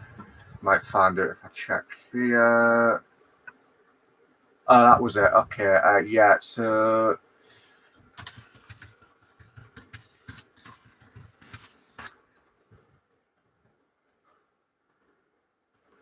Yeah, it was episode 22 of season 6. That is a really bizarre episode.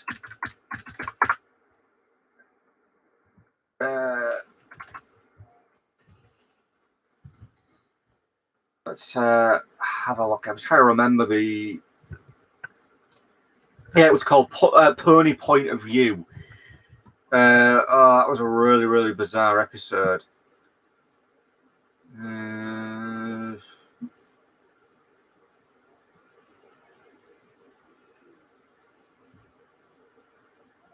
That's it.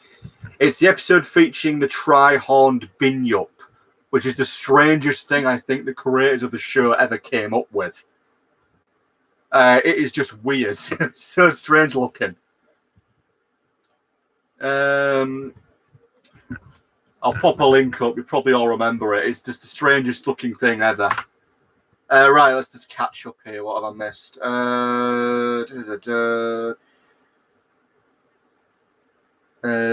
Last episode.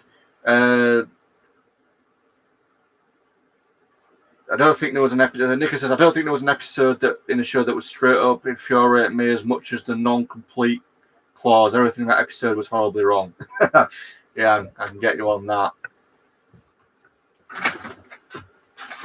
But the Wild Binyup episode is the strangest one for me.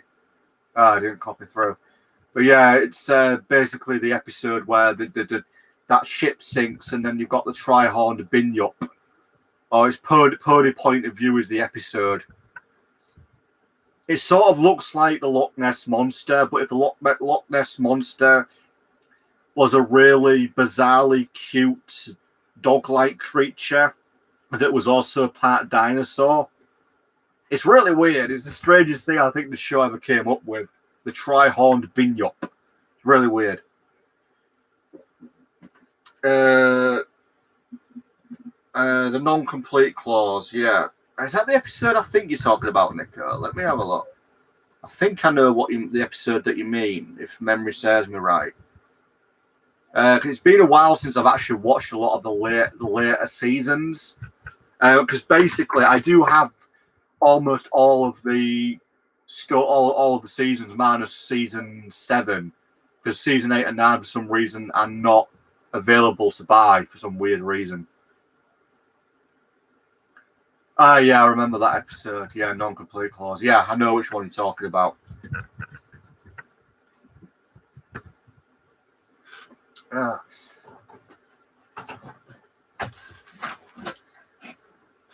I mean, sort of the overall problem, sort of potentially with MLP, was that it did, to an extent, not in a like really bad way, but it did outlive itself. But that was largely due to the fan base. I mean, I do know that originally there was only meant to be 3 seasons, and by the end of season 2, Hasbro were aware of the Brony fan base, and they were just sort of like, wow, okay, we've got something here. We need more seasons. And that's why season 3 was only 13 episodes long. And that was because it was basically, I think they basically only took like half the budget because they wanted a 4th season.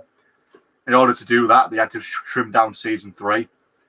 I actually think some of the episodes in season 4 might have originally been in season 3. But it's interesting as well. But one bizarre thing was shortly after season 3 and Twilight becoming an Alicorn, there was actually an attempt by some of the fan base to basically say to Hasbro, we don't want her as an Alicorn. Despite the fact that the entire thing of Twilight transcending into an Alicorn was literally set up in the first 2 episodes of season 1. It's very obvious that that was going to happen.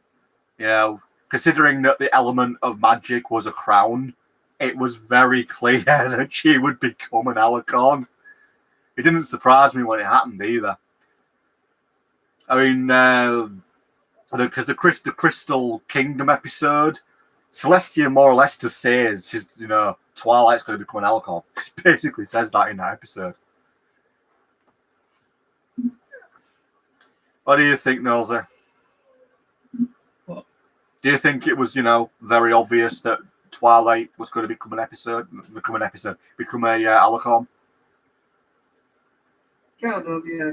I mean, the way that it was going and the kind of like all these tasks that she had to do, like under Celestia, and as it goes on, and it kind of makes you think that something's going to happen. And when it does happen, she gains her wings and everything. You're kind of like, yeah, okay, I can kind of see that. Quite a lot of it was pretty easy to kind of quite a lot of it was quite easy to read, really, Yeah. because the way it was going. But yeah, I mean, to be honest, I've got no issue with her being, becoming what she did. But there's some fans that think that it would have been better if she stayed like an Earth Tony or something like that.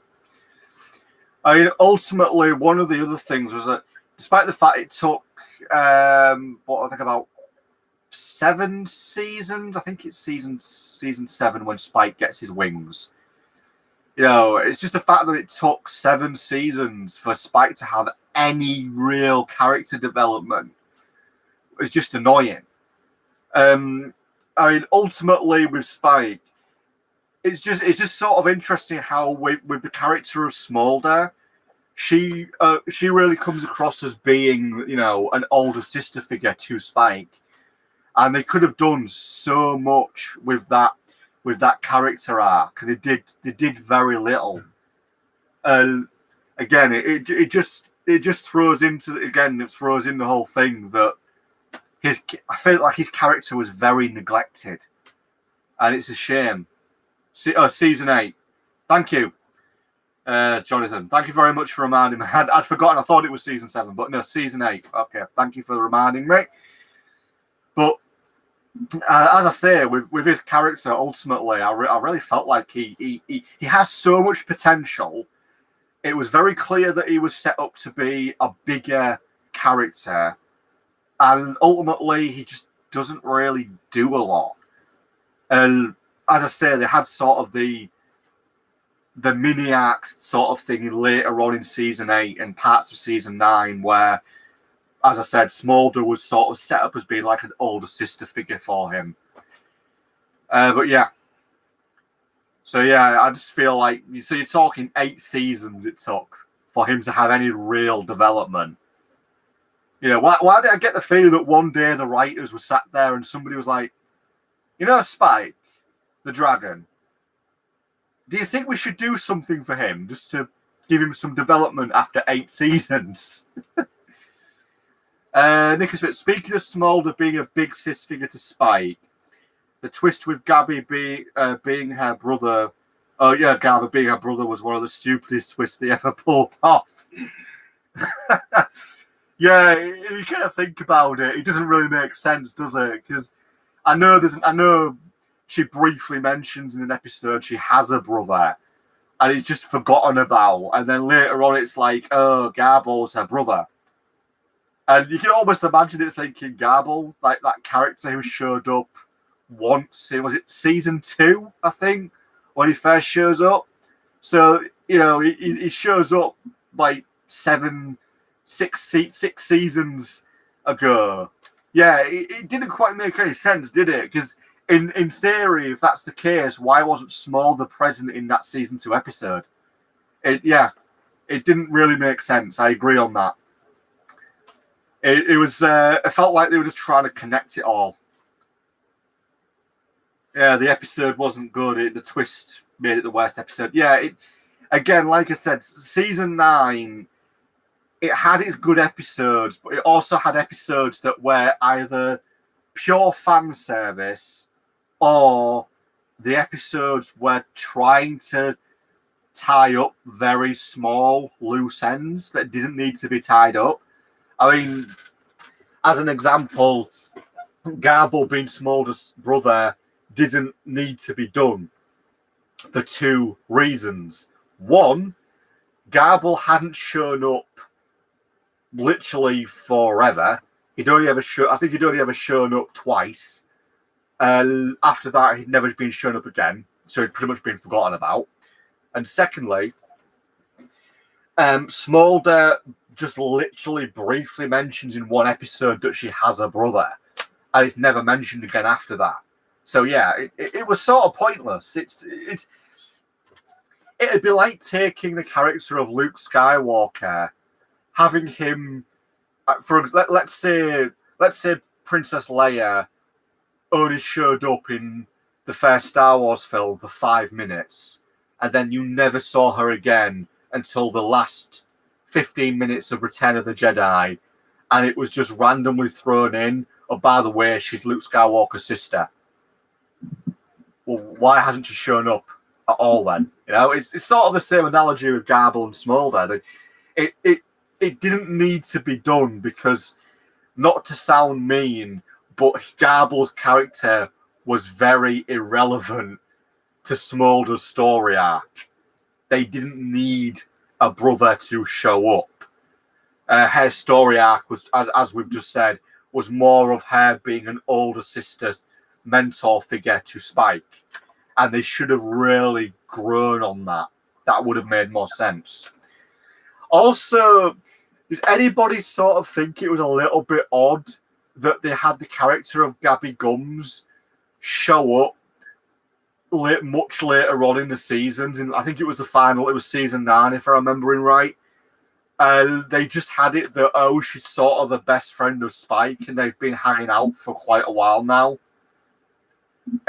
Again, that really didn't add up for his perspective. It was the whole thing, like they did that to take the whole thing away that he liked Rarity. It doesn't add up. And I still sort of stick with the whole theory that they just threw in random episodes in season 9 to tie up loose ends for characters that had shown up like once in like 6 seasons ago. It really doesn't make any sense at all.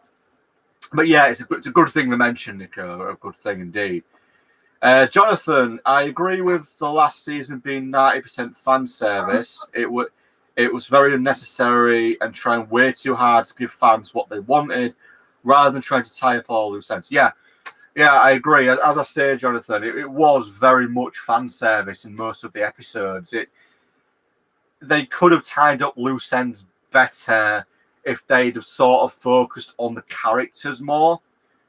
You know, there were a few loose ends they could have done. They could have tied up. I mean, Spike being one of them. It would have been nice to have him a proper ending.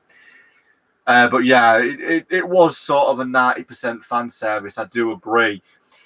I kind of got the impression with season 9, it was just sort of a case of it's the last season. Let's just make the fans happy, so at least we can go out on a bang with them. So yeah, it's like I said, it's okay to have the odd fan service episode, but let's be honest, when you pander to your fan base, you don't necessarily write good stuff. Sometimes you just create something that's there because that's what the fans want. And that can be a problem. I didn't think, so Naika says, didn't think season 9 was the worst season of the show. It was still kind of disappointing how it turned out, especially since it closes the show. Yeah, I mean, I've always felt like, personally, from my perspective, I've always felt like season 6 was sort of the weaker side. Jonathan states, true. Also, what do you think of the weird facial expressions in season 9? Yeah, they were weird, but there was often weird facial expressions throughout the entire season. There's actually just some weird animation errors as well in the earlier seasons. In fact, in season 1, I think it's the first or second episode, there's a really weird animation error where Twilight's reading from a book and only one of her eyes is moving, like she's tracing the page. The other eye is static and doesn't move, and it's really weird. She's like got one eye that's moving across the page and the other eye's not moving. It's a really weird sequence. But yeah, there are a few weird errors like that. Oh yeah, it was. Season 9 was a legitimate meme-faced gold mine, Nico. You're right there. You know. As well, if you go back to like the very first season, well, season 1, the first 2 episodes, because they were purely pilot episodes, a lot of the ponies in the background, they don't have cutie marks, because at the time, since it was purely pilot, obviously they didn't bother with cutie marks on everybody in the background. They just put it on the main 6 and the anybody like close to them. But all the background ponies, if you look, a lot of them don't have cutie marks. Ginger says, do you know that the episode from season 8, the Mean Six, they had to censor the final part because it said it would give children nightmares. Yeah, I know about that. When they all start melting. Yeah, I've seen it. There's the sort of like the uncensored and the censored. They edited it, didn't they? They changed it to be less melty. Yeah, I know. Yeah, that was weird. I don't think it would have given anybody nightmares. You know, I mean, don't forget you've got episodes where you've got the giant timber wolves showing up in the forests, and I doubt that would have bothered any kids. But yeah, I heard about that. Yeah, we don't want them to look too melty. Reduce the meltiness. Yeah, that was a bit odd. You can actually watch it unedited, by the way. I'm fairly certain it's on YouTube somewhere. You can watch it unedited meltiness. But it doesn't really look that much different, at least from what I saw anyway. It's actually, interestingly, there's an episode of Pokemon, isn't there, that's literally banned. I don't think you can find it or anywhere. And it's the episode with, is it the Polygon? Where there's all that flashing because it caused seizures. So that episode got banned. I don't think you can watch it anywhere. I think it's literally impossible to find. Yeah, that Polygon episode was real, and it did actually it aired in Japan, and I think it also did air in America at one point, but because there was actual claims of kids having seizures, they had to pull it and they banned it. Definitely. There's also another episode of Pokemon that it's not banned, but they had to edit it. Yeah, is it the one where you've got the kidnappers that have got guns? Yep. And he edit them out so that they're waving the fists. Because it's like, there's nothing in the hands. They're just, don't move, stay there. And it's just like, oh, God. There's literally like a scene with one with the hands up. And they're like, what we got? I was just kind of like, what you got your hands up for? Didn't they edit it later on and they gave them all sticks? Something like that. Something like that, isn't it? They did a re-edit where they're like bandishing sticks or something at them. Yeah. Yeah. It's kind of like the weird thing with Kids WB. They kind of like because Kids WB were the people behind the dub of it originally. There was a lot of really unnecessary and really stupid censorship with it, like the iconic opening sequence, for instance. I don't know if you remember this or know of it, but there was like in the Pokemon sequence, you know, where in the Japanese series, Pikachu's supposed to go through a young girl's legs, kind of like he just jumps through a leg. Yeah. It's just innocent, nothing to it. But in the American version, he kind of like, I think he does something else, like change it so that he doesn't go through a leg. So it's like don't come over sexual. Yeah, there's another thing as well, isn't there? With I know we're off topic here, but you know, we could talk about anything really. But there's an episode in I think it was season 1 where for some weird reason, I forget his name now. Basically they're all sat down eating, and one of the things they're eating is like, you know, rice balls, and for some weird reason one of the characters goes, these jelly donuts are really nice. It's like they're not donuts, they're rice balls. And apparently the reason that happened was because they thought that like American audiences and European audiences wouldn't know what rice balls were, so they thought we can't have them say these rice balls are really nice. So they had them called jelly donuts, and it's like they're not even donuts, they're rice balls. Yeah, you know, really, because a lot of the shows that Kids WB were a part of with like the dub process and editing and censoring, like a lot of the shows, they like when it came to the English translation versions of them, like Card Captors and One Piece originally when it first came to the UK, and all that kind of stuff. It changed that much that it drastically changed the storyline to how it actually was supposed to be. And it's kind of like yeah. So basically, there's like a redub now of One Piece. It's actually, I think, Funimation are handling that now. So they're redubbing it also. It makes more sense. Um, and they're also Card Captors. The original series got redubbed, and obviously they made a new series as well. But I don't like the new version.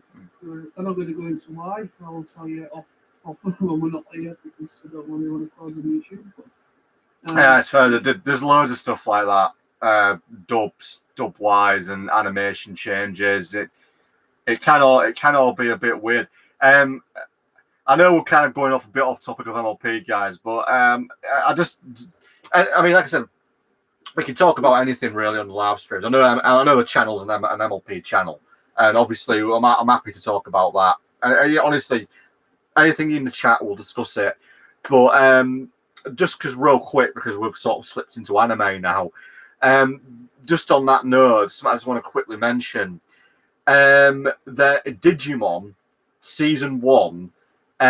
It's more or less pretty much.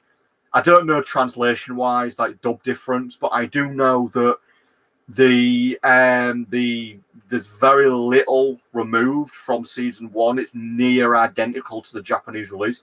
Apart from, as far as I'm aware, there's one scene that they cut out of the dub, and that features a scene where basically all the kids are all like in a hot tub, and Ty and Matt get out the hot tub, and in this scene you basically see him sort of naked from behind.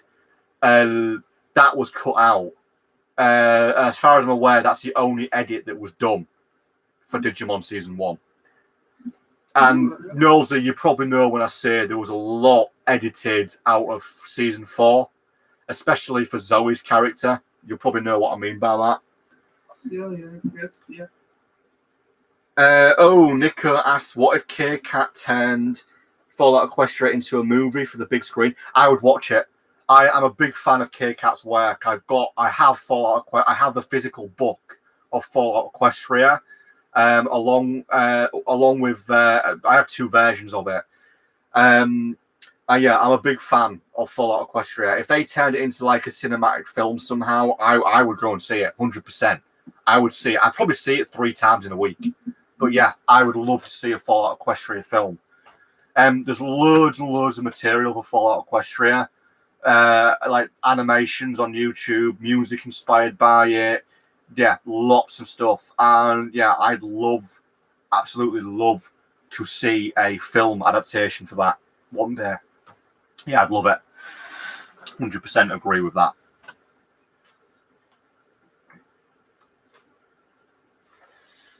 It's definitely one of it's in a way Fallout Equestria was a fan fiction which took the fan base by storm and has created and continues to create a massive interconnected universe. Like the Fallout Equestria universe is massive. There's just last count, I believe there's something on the grounds of over 40 different fan fictions for it. There's the original, then there's probably over 30, 38 plus ones that all connect. Nick Confusion. I still haven't read Fallout Equestria. Nico, you need to read it. You really need to read it. It is fantastic. It is so good. It is really good. It's a really well written piece of work. It's fantastic. I haven't either, Nico, so you're not the only one. Yeah. Interesting facts.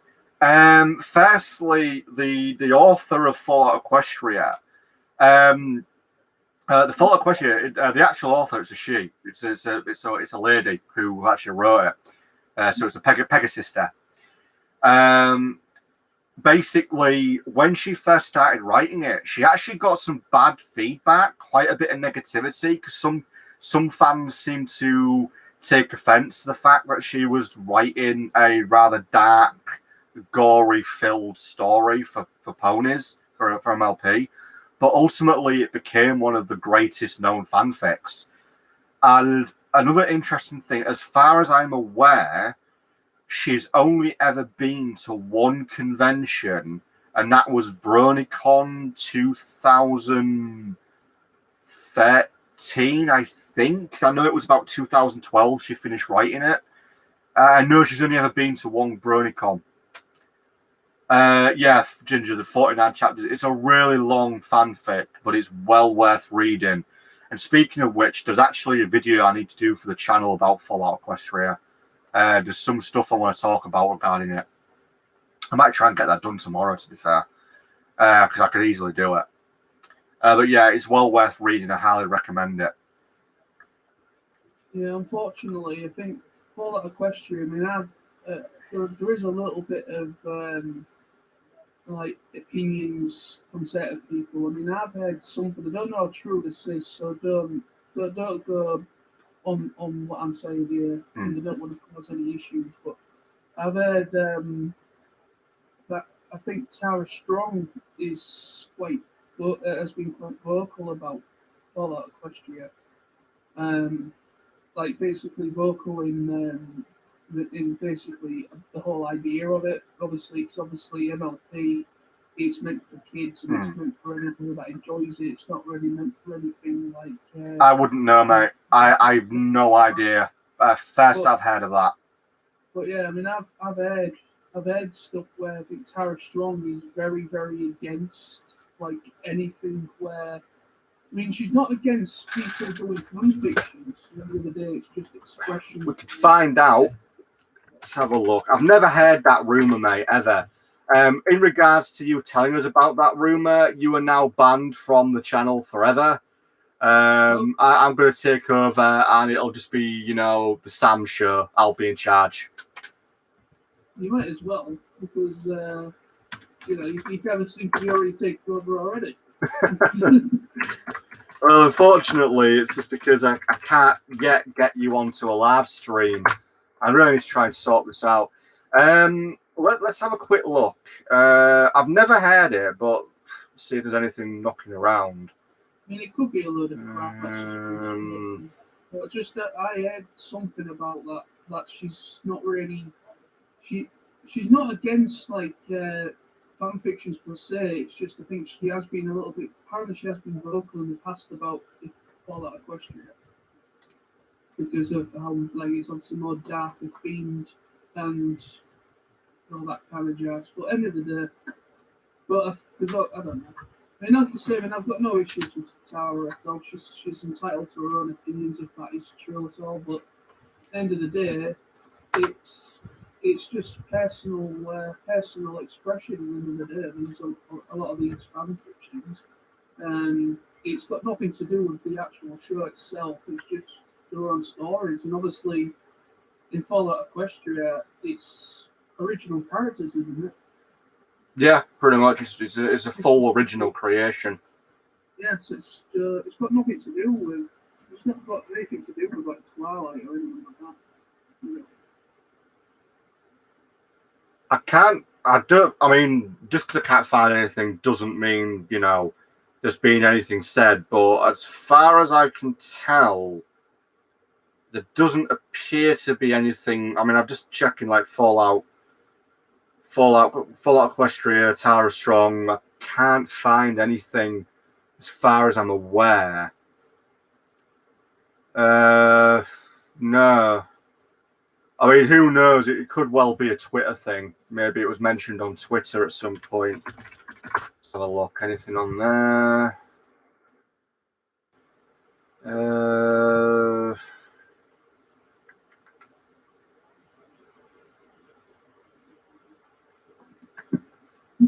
Nah, can't find anything, mate. I mean, who knows? I mean, I've never heard of anything like that, but you never know. Rumours can circulate.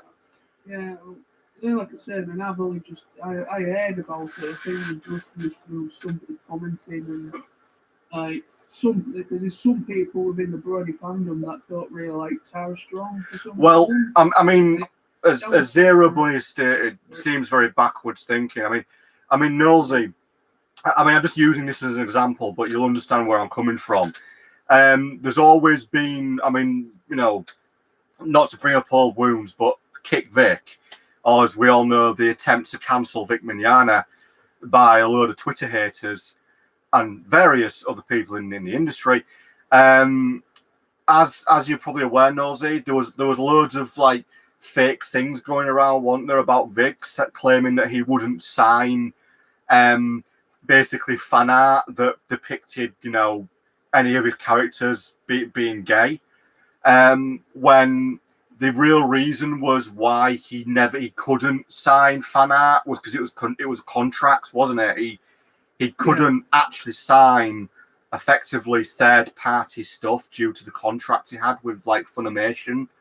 I remember him explaining it. There's an actual video of him at a convention where he actually explains it that it is basically contractually when he's at a convention, he's obviously there on behalf of whatever animation studio he's with, and obviously as a result, he can't sign things that are basically third party original stuff because there's like contract reasons, because when he's at a convention, he is under contract. That's the problem. I mean, technically, he could probably sign it if, say, he wasn't at a convention at the time. Say somebody, I don't know, met him on the street randomly. Potentially, he could sign something like that. But obviously, when he's at a convention, he is technically working. He's on contract. So, yeah, that's why he can't sign fan art because, he's by contract, he can only sign official merchandise.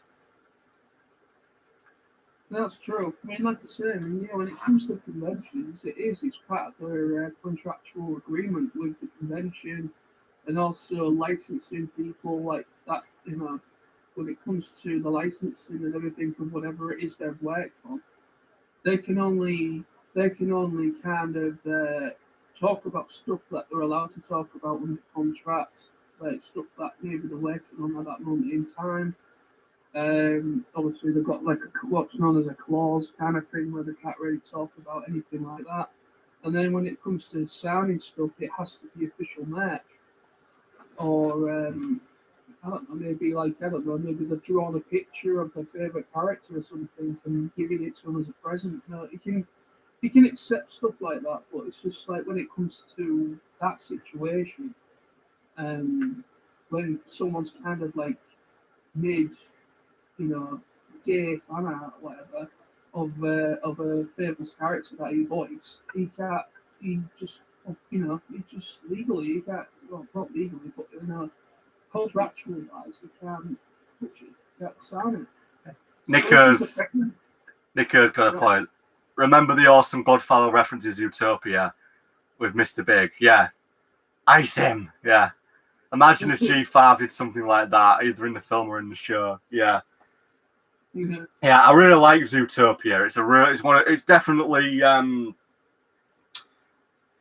it's sort of, I think it's sort of one of Disney's last, hopefully not last good films, because I haven't been that impressed with stuff that Disney have produced in the last few years. It's either, I know, it's off topic, but it's either live action remakes, which are either good or not good, or it's sort of them trying to emulate Pixar. But Zootopia, I really like. It's a really good film. But yeah, they might do references. I mean, hell, Gen 4 did all sorts of references. So did Equestria Girls. Like Gen 4 had references to Metal Gear Solid. Equestria Girls in Rainbow Rocks, they referenced the Beatles, they referenced the Rolling Stones, they referenced Queen, they referenced Daft Punk. They do loads of music references in that film. But yeah, it would be interesting to see if G5 does any references like that. Also, speaking of G5, this is a good point to ask. Who here thinks that when the film is released, it will not only give the fan base a massive boost to like sort of shake it up, but it'll also potentially bring in a lot more new fans into the fan base. Zero Bunny states, true, the movie industry has been very stagnant along with a lot of other things during the past decade. Yeah, it has. To use the quote that a lot of people say, Hollywood is now creatively bankrupt because there hasn't been an original film in over a decade. Basically, what's happened in the last 10 years, Marvel came along. The cinematic universe was amazing. Because of how successful Marvel were, everybody basically, in the last sort of 5 years, every film studio has tried to do two things. One, create a cinematic universe like Marvel, and most of them failed. Or two, try and be the next Game of Thrones, and most of them failed. And we won't get into it, but they've also gone down the agenda route, and that's resulted in some very bad films, and has also resulted in some really, really bad decisions by Marvel in the comic industry. But we won't go into that on here because I really don't want to talk about it. But yeah, the past decade hasn't been great. Although things are looking up in the next few years if everything works out. So fingers crossed. We'll see what happens. Yeah. I mean, I am sort of... Because in a way, Gen 4 not only created a whole new fan base, it also resurrected MLP. So, you know. Nico says, not related to MLP, but in case you haven't seen it, there's this great animated movie from last year called Wolfwalkers. I highly recommend it. I've heard of that. I've heard it's very good. I've not seen it yet, but I really do need to watch it at some point, Wolfwalkers. Zero Bunny, 100% feel people who are still put off due to it being a kids show will now change their tune and give it a shot because of how well acclaimed it's been. Yeah, I agree. I think there's enough knowledge and enough like now that it might well be around. Wolfwalkers, I do want to watch. Out of interest, anybody know where you can watch Wolfwalkers? Because I've never been able to find it. I've no idea where on earth you can watch it. If anybody knows, let us know in the comments, please, because it is something I do want to watch. I'm sure it's available on DVD, isn't it? I have no idea, mate. I haven't got a clue.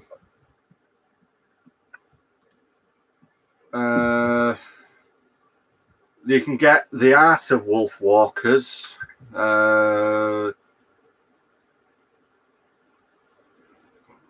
Graphic novel. You can get that. The board game. I ain't got a clue if there's a DVD anywhere. Oh, wait. Nope, that's a soundtrack. Nope.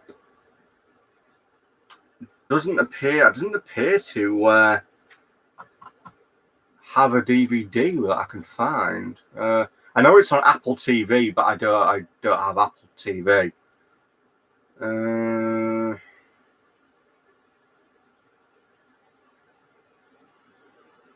could probably buy bootleg DVDs, but I've no idea where you can watch it on. Like I said, I don't have Apple TV. Nico was lucky and saw it in his own country. Lucky you, Nico. Zero Bunny says Apple TV or just pirate it. To be fair, actually, yeah. Unofficially, I could probably do that. But yeah, it is something that I wouldn't mind to try and get hold of. Ironically, there is a friend of mine who might be able to get hold of it for me. We'll probably have to have a look at that tomorrow, see if he can have a look for me. But yeah, I've heard it's a really, really good film. So it is something I'd want to watch. If this friend can get it for you, you know, I mean, I've asked this specific friend to get me stuff and he just doesn't respond. Well, we'll see. There's other ways as well. If our mutual friend can't get it, mate, I potentially could. I'll have to have a look, but we'll see. Unofficially, you know. You do know we are live right now, right? Yeah, but you know, we're a tiny YouTube channel with about 6 or 7 people watching, and like two and a half hours in. I mean, if anybody plays this back, they'll have to watch for 2.5 hours to get to this point. Yeah, but we're finally going places with the channel and the subscribers. I really don't want the channel to take it down. Yeah, I think we'll be all right. Ah, Silver Comet! How are you? It's been a while. Hope you're doing well. Good to see you. Hope things are doing well in Argentina.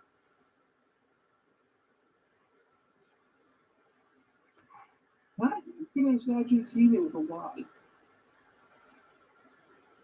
Oh, Michelle Creeper was doing a live stream. I did not know that. Was it a good live stream? Did you have anything interesting to say? Last Sunday, she discovered that the super chat on YouTube gives real money. Yeah, that's becoming a big thing for a lot of YouTubers now. That if they've got the audience, they can use it to make money. Yeah, I bet she's happy about that. Yeah, unfortunately, we can't use it on here because we don't have enough subscribers.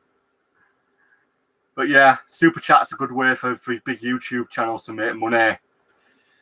It's also one of the easier ways because based off what I've heard from some of the big YouTube channels, it's actually a lot more difficult now for them to make money than it was about like 6-7 years ago. It was easier 6 years ago than it is now.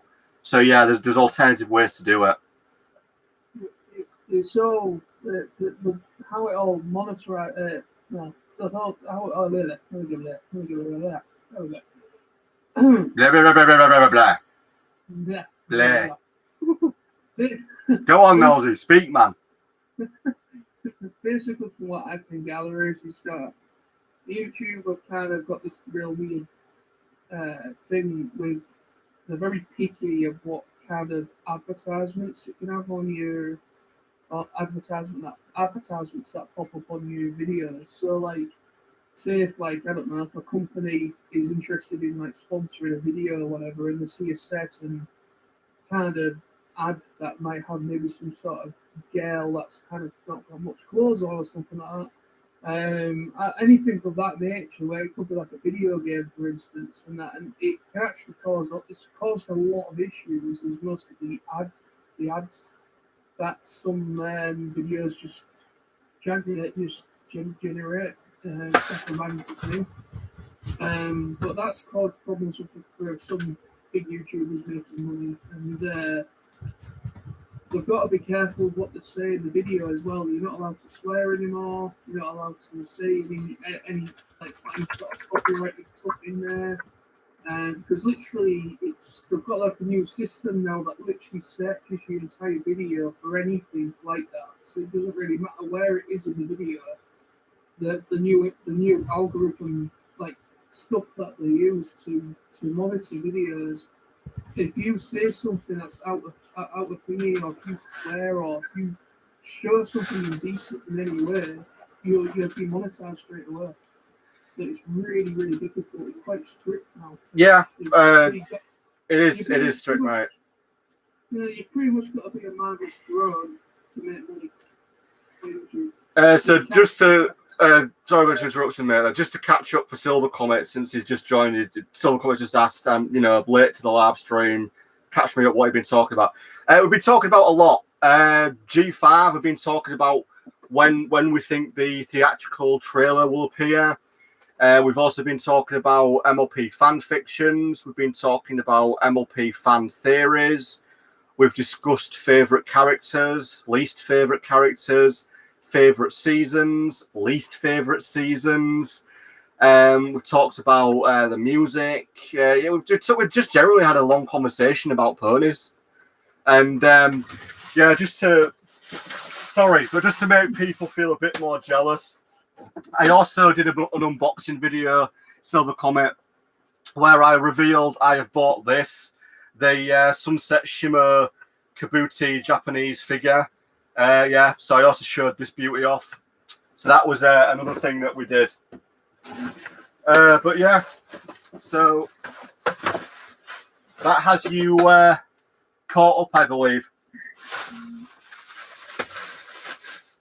Yeah, a review of that figure will be posted up sometime tomorrow. And we've also kind of been talking about random stuff like anime. Yeah, and censorship. We've discussed censorship as well.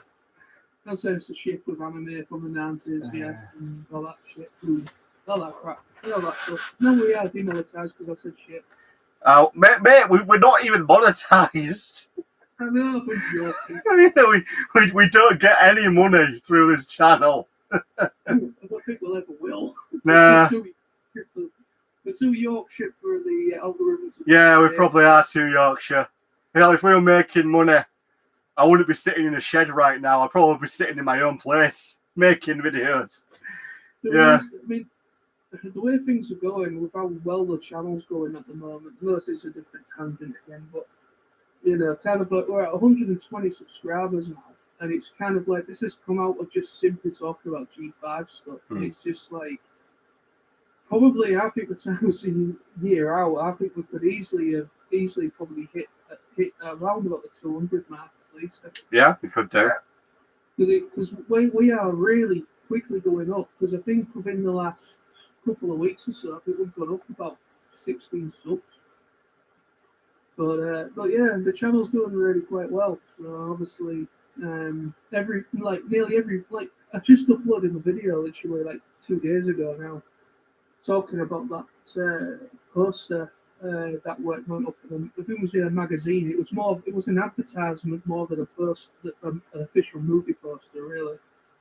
But when I made that video, literally it was up for like 5 minutes, and it already had about 5 likes. And I thought, bloody hell, that was quick. So the algorithm is really helping with this. We're far exceeding our subscriber base, which is kind of quite cool. Yeah. We are, definitely. Nick asks, what if they got Coldplay or Ariana Grande to make an MLP song for the new movie? Interesting. It'd be interesting, the music-wise for the film, Gen 5, considering it is going to be on Netflix, and obviously Netflix are pretty big in the film world because for their own creations. Yeah, it would be interesting if they got a major band or major singer to do music for it. I think it would depend on the song or the music, and also whether or not it was an original creation or just something you threw in. Again, I say that the music has to be well thought out, because again, that's part of what made G4 so good. But yeah, it would be interesting, Nico, to see a major band doing some of the music. They did the whole thing where they got a famous singer for the 2017 film, didn't they? They got that British singer. Forgot her name. It's Sia. Yeah, Sia. That's her. They got her, and obviously they made an official character out of her called Songbird Serenade, didn't they? And she kind of, I think she had 2 songs in the film. I think she had the main score that went all over like music video wise, and then there was another song that she sang as well. It was maybe about 1 or 2 songs for me. Silver Comet states, I found this channel because I was making deep search of everything related to the leaks of G5, the G5 bedsheet. Obviously, the very first leak was that cartoon bedsheet. So it's not surprising the growth is slow. YouTube is not marking your channel recommendations. Just to follow up on that, Silver Comet, one of the big problems with YouTube's algorithm, it's not very good. There are YouTube channels on YouTube that have got like millions of subscribers, have big followings, but they will never actually appear on a search or appear anywhere on YouTube unless you specifically search the name. Also, on the other half of that whole debate, I am aware of some YouTubers who have been demonetized permanently and never been told why. I forget his name, but there's a YouTuber I follow who has been demonetized now for about 4 years, and YouTube have never explained to him why. And all he does is he just talks about the news, really. He just gives his opinion on the news.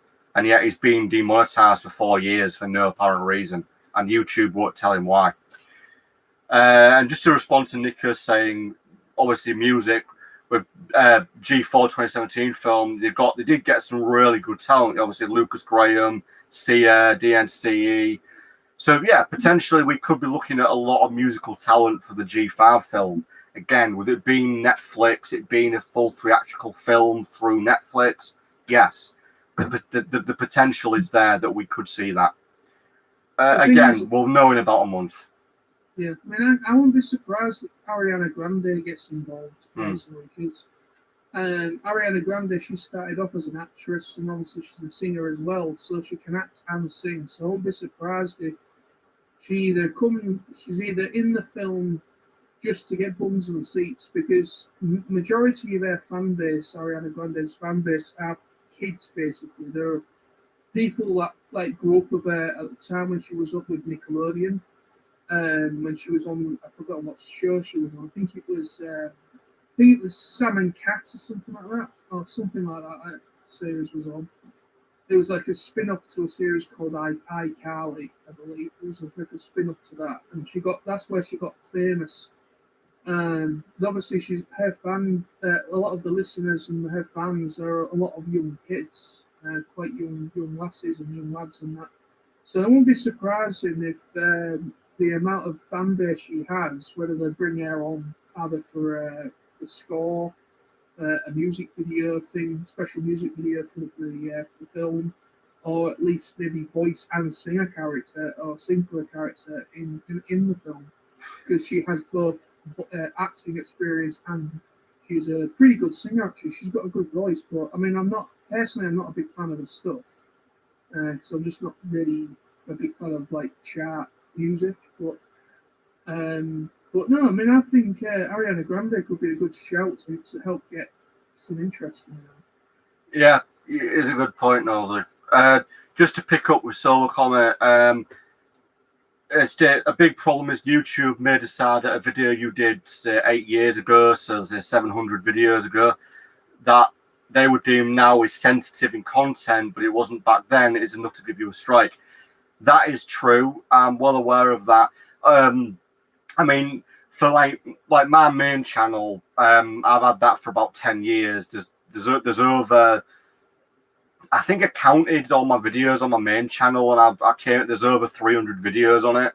I don't really do a lot. I don't have many subscribers. I just talk about stuff when I want to talk about stuff. And, so far I've not had any problems, apart from one video that got marked for copyright. And I don't know why. There's nothing in the video that's copyright. It's just me talking about a Comic Con I went to, so I don't really get why it was marked for copyright. Interestingly, leaning on to the back of that statement, Silver Comet, it's now becoming a massive problem on Twitter, because Twitter are upgrading, changing the rules pretty much this year. There are now people having their Twitter accounts suspended or even permanently shut down and banned for things that they said a decade ago.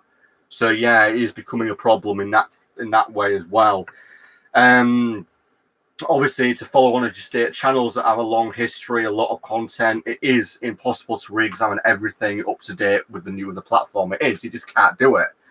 And then obviously, Ginger State's off topic, but I watched a video from Mark Pillar where he asks during a live stream where he asked his viewers to only spam emojis because he told them to, and then all their accounts were permanently suspended. Yeah, I mean, I know it's a bit off topic, but I don't mind talking about it. But yeah, the problem is the way some of the platforms are now starting to change it's not fair, because it's essentially saying, you know, we're now classing this broad spectrum as potentially offensive. And that means if you did a video 10 years ago where you talk about this, or this happens, or that happens, that video will now be banned. For some weird reason, like last year, YouTube were doing a lot of banning on videos where people were talking about Corona, but they were talking about it in a more scientific way. Apparently, YouTube didn't like it if people were being all doom and gloom about it. It was really weird. What else have we got? Silver Comet, precisely for this reason that I expanded my scope to little channels like this one, because you never know what the big ones like Dr. Wolf are going to be deleted or resurrected 2 weeks later. Yeah, that happens as well. Silver Comet, just good point to make. There's been channels on YouTube that have had, say, 100,000 subscribers, 10,000 videos, and then for whatever reason they get shut down, and then a week later they resurrect themselves, and then they have to build it all up again. It has happened in the past to big channels. There are a few, not to name names, we won't get political, but there are a few big channels on YouTube that really should have been cancelled years ago for certain reasons, and it's these channels which are the reason why YouTube started cutting back on people and getting a bit more not so friendly with content. Let's just say some of these creators, they should have been banned for what they did. Nosy, you probably know who I'm talking about. Zero Bunny, because it's become very less creator driven, and it's sad censorship has legitimately gone mad. It's become like TV beyond standards. Yeah, I agree, Zero Bunny, I agree. You know, YouTube used to be purely about creative content. When it first started, there was people making all sorts of stuff. And nowadays, there is still a lot of great content, but there's just so many regulations now. And part of the regulations are having massive impacts on the big channels. It's harder for them to earn money. So yeah, it is becoming a problem all around. I know a lot of people are theorizing that in the next few years there will be a rival platform to YouTube, and that platform may well take over. There's a lot of theories about that potentially happening. Well, there was an attempt at that, wasn't? I don't know if you've heard about it, but there was an attempt to make this similar app to YouTube for a lot of people that were having issues with making money. A lot of the big YouTubers that making money because of issues with being demonetized for random reasons and all sorts of different things. I've forgotten the name of it, where it was very short-lived and it actually got shut down, I think, last year. And there was actually some attempts behind the scenes by some like contributing big YouTubers that have a bit of money behind them, making something where it's actually a way for people to make videos and easily make money without any issues that YouTube are giving them. So yeah, I don't know if it's about anymore. I've forgotten the name of it. But a lot of the people that were interested in this were a lot of the like problematic YouTubers that cause a lot of drama, like Logan Paul, for instance. I don't know if you've heard of that. I've heard of Logan Paul, yeah. I think he was involved in it. Yeah. And all that. But yeah, I've forgotten the name of it now. But yeah, so I think there will be something that might come along in the future that might. Quickly stepping away from the subject there, Nosy, just because I've barely spoken in this bloody thing. Every time I talk, I'm like, that's all I get. Nosy. Show everybody, isn't it? It's a Sam show. All right. Nosy. Look like to talk about stuff, but it's just, oh, Mr. Mean. Anyway, continue. Nosy, would you like to discuss the current last two messages from Nico and Silver Comet players? And then also, would you perhaps like to do the next live stream next weekend? What am I looking at? Last two from Nico and Silver Comet on the chat. The last two? The very last two messages in the chat. Yeah, I get it. Right, Nico. I really miss the good old days of YouTube when it was just about having fun. Yeah, Nico. Responding to that one, I totally understand that. I mean, I've been doing YouTube now for well over 10 years. I think altogether, if my original YouTube channel was still here, I'd probably be around about the 13, 14-year bracket. But obviously it's not. But I think I'm about 12 years making videos. I started back in 2010. No, 2009 actually. I think I started properly. So yeah. Back then it was a lot better on YouTube. There was a lot more of a how can I put this? More of a community kind of way about it, where you could actually, if you did like a video, you kind of responded, or you kind of like mentioned someone in particular in the video, you was able to tag that person so they can see it. And there was the whole email thing, so you could actually like message people and actually have conversations. Like it was that like back then when I started, it was like a proper more like social media. It was like basically it was like the Facebook before Facebook became a big thing. Yeah. Like, you know, it was like that's what it was back then. And making videos back then, it was a lot more carefree. Not as many people on the service. It was, you know, there was obviously still quite a lot of people making videos back then, but compared to what it is now, it was not as widely used as it is now. So yeah, I mean, I really do miss the good old days because that's where I met a lot of my friends that I've met at conventions. Through going to conventions, and it's mostly through meeting them and talking to them through YouTube, and then obviously following on with social media like Facebook and stuff. But yeah, it would be nice if YouTube kind of changed things where it became a little bit like that again, but unfortunately I don't think it's going to happen anytime soon. Silver Comet, remember when people started to make interactive games with the annotations on YouTube videos? I think so, yeah. There was a lot of like little video games, a lot of like games that people used to make. That I remember when I was at school, there was a lot of like little independent games that got really, really popular. I don't know if anybody in the chat remembers a game called Icy Tower. Yes. And also there was another game that was kind of it was a 3D pinball game as well. But Icy Tower, my God, it was just kind of like everyone was trying to get the highest score possible and get like loads of combos. And I literally cannot find that game anymore. There was a mobile version of it, and I can't find it anywhere now.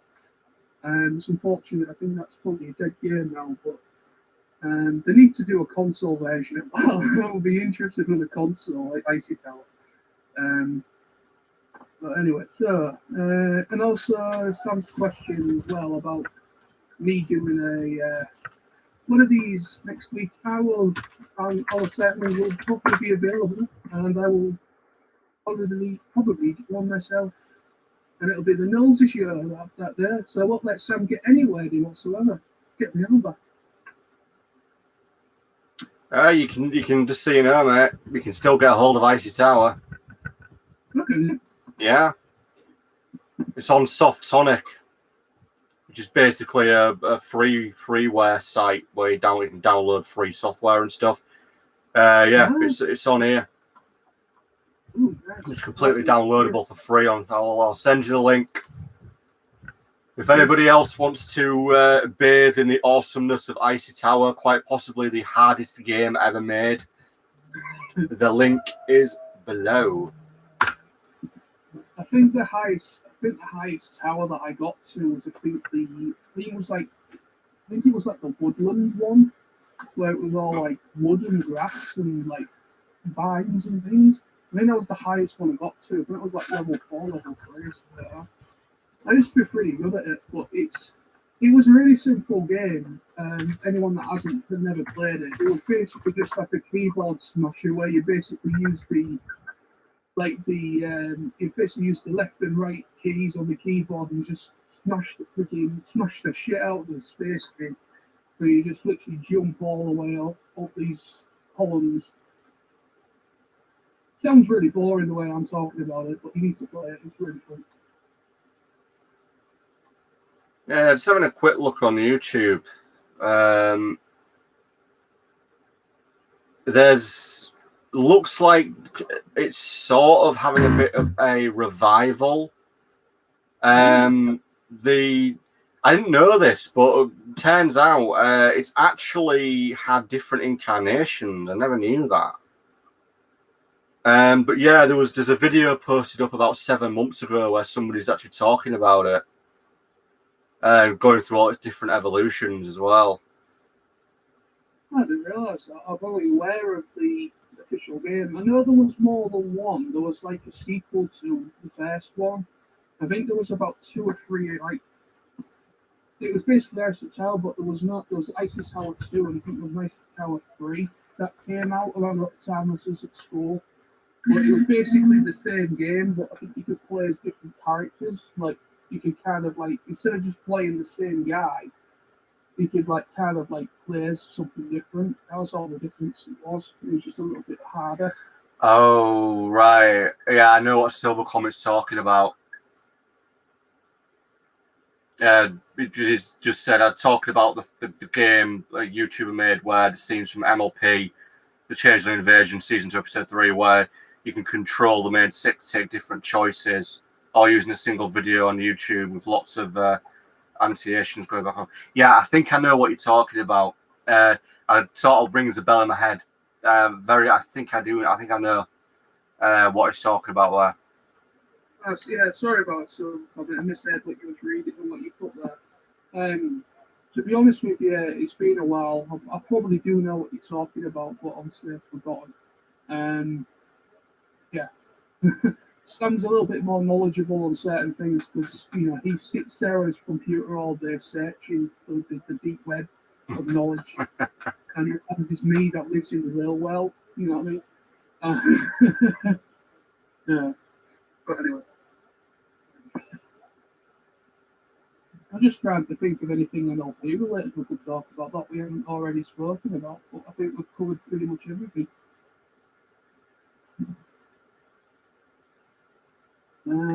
Well, I mean, just to discuss with Silver Comet, right? When when Google bought YouTube, that's when a lot of stuff started changing.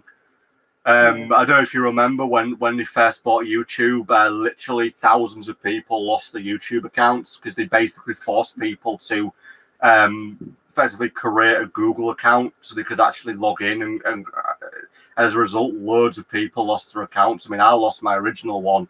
You did as well, didn't you? It basically overnight, they more or less wiped out potentially thousands of YouTube accounts and channels by making it that you had to have a Google email address to actually log in.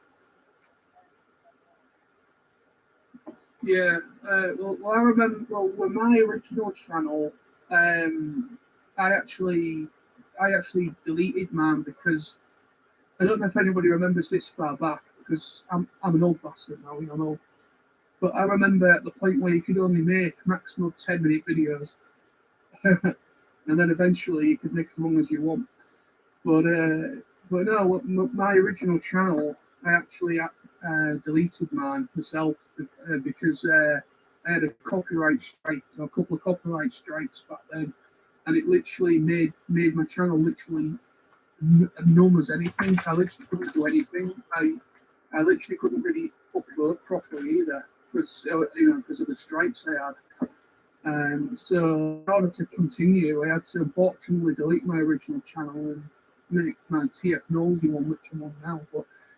But yeah, I remember that with your channel, Sam, the original one, where it's actually still up, I've actually found it by accident, and I've actually found all the original videos from like about when we were about 18. Oh, I didn't even realise it was still up. I'm sure it's still up because it's I found it by accident because I was searching for a particular video you did, and I was just going back a bit, and I'm sure it came up with some like videos like whereas on the original channel it's still there, but I remember that there was an issue when Google bought out YouTube. That's when all the issues. I agree, all the issues started with the service. Because a lot of people got literally shut out of their accounts, like they couldn't log back in. And as you said, some people just had their accounts literally just shut down for no reason. Um, so basically, Google absolutely destroyed YouTube, really, because when YouTube was its own company, it was far better. It was far better. It was just such a really nice platform.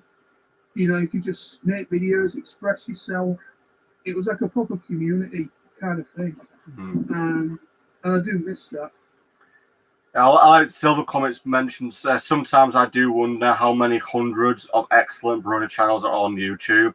I'm not aware of yet. I've found some that were great for years, but being less than 1,000 subscribers. Yeah, it's well, Silver Comment statement's a good point. The thing with YouTube, you can literally you could go on the YouTube, type in Brony channel, and you could spend all day literally finding channels that could be producing really good content but could have less than 500 subscribers and nobody really knows about them. It's the best way I think for a channel to grow is because you can't rely on the algorithm because the algorithm just doesn't bloody work. So your best option is A, word of mouth, so people telling people about the channels. B, commenting. I mean, I comment on quite a few of the Brony channels through this account, so they will hopefully notice and then find this account and this channel. Also, obviously, Facebook, because obviously we've got a Facebook account where we post up the videos. So you've got to sort of make yourself known, or else you're not going to be noticed. But even then, there's YouTube channels out there with like 300,000 subscribers who are barely talked about because the algorithm doesn't support them. And there's YouTube channels I follow that have got 2 million subscribers, but they never show up on my main account page. And sometimes I don't even know they're making videos because they never show up, and you've got to manually search them. So yeah, it's a problem, and one day YouTube might get replaced. Maybe. I mean, literally, obviously, a lot of the other Brony channels that you're talking about, a lot of them use their own OCs, and a lot of some of the videos are kind of like they are voiced over by the person that obviously doing the video, and the way it's all edited, it's kind of like they're not actually in the video themselves. It's kind of like they're like an animated little guy or whatever, or OC, whatever. And a lot of those channels, I think, have been targeted by the algorithm things because they use a lot of clips in their videos, like of like actual animation, a lot of stuff that's obviously copyrighted stuff. So a lot of those channels have had a real hard time. I watch a lot of videos by a guy called AC, not AC, I've forgotten his name now. I've forgotten his name. He's a friend of AC Racebest's. Oh God, it'll come to me in a minute. But yeah, so basically, he's well known. He's contributed on the Brony React videos.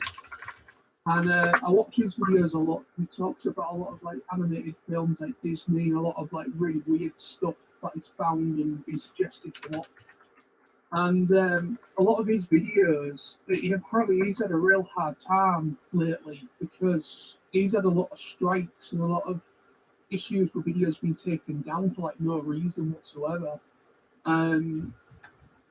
So yeah, he's had some issues, but his videos, he literally has like an animated little, it's him but animated, and it's all kind of like edited in a way where he uses a lot of video capture stuff, where obviously he's captured actual scenes from films and such. So he's at real high risk of getting a lot of strikes for doing things like that. Even though he doesn't play any music, he might play the odd maybe discussion between a couple of characters or whatever, or a certain scene, but he doesn't play any music or anything like that. But yeah, he's had a hard time with it. There we go. I remember who it is now. It's Saberspark. Yes. Yeah. With subscriptions are a nightmare. Zero Bunny. Silver Comet states subscriptions are a joke. Back when they actually worked, you had problems with cascades of things going on your feed because nothing was ignored or censored. Today, some algorithm decides what you're going to see, what you're going to notice, what was posted. It's even worse than Big Brother because it's not even human malice. Yeah. The problem with algorithms is you basically rely on the AI, if you will, to work. And in regards to algorithms, this is basically what's going to happen on Twitter in probably the next 2 or 3 months, because Twitter's having a massive upgrade and their new algorithms potentially, as I said earlier, a lot of people could potentially lose their Twitter accounts in the next 2 or 3 months, or because this new algorithm picks up something you said 6 years ago and, boom, doesn't like it. You're gone, you're cancelled, you're shut down, all because of some random tweet you won't even remember because you said it 6 years ago. So yeah, it's annoying. Algorithms are a huge problem. Yeah, it is. It's the algorithm that's destroyed YouTube as we know it. Really has. John, we go back. If we go back to when we were like 15, when YouTube first launched, do you remember how the original look of YouTube? How when the main page and it had it had latest uploads, what was popular, what was being watched at that moment, what was sort of what the genres were. It broke it all down and it gave you a proper idea of what was going on YouTube. And if you remember that, yeah, I do. Yeah, it's unfortunate, really, with the state of how YouTube is. I mean, like people are saying in the comments there about subscriptions are a joke. It is, because literally, I mean, it's like on my main channel, like the channel that I'm on, my TF Nosy channel. I mean, I've got not to gloat or anything. I don't do that about subscribers because I'm not one of those people that gloat over that. But I've got over 400 now, which I'm really delighted about. But at the same time, hardly any of that 400 people that I've met apparently subscribed to me actually watch my videos. Oh yeah. Just on that subject, mate. Sorry to interrupt, but you make a good point. Some of the big YouTubers that I follow, 300,000 subscribers, 500,000, 1 million. Recently, a lot of them have been looking into their watch ratios, and it turns out that a lot of these big channels, even though they might have, say, 200,000 subscribers, and they might be getting, say, 70,000 video views per video, only about 3% of the people watching are subscribed to them. So again, that gives you an idea of how bad the algorithm is.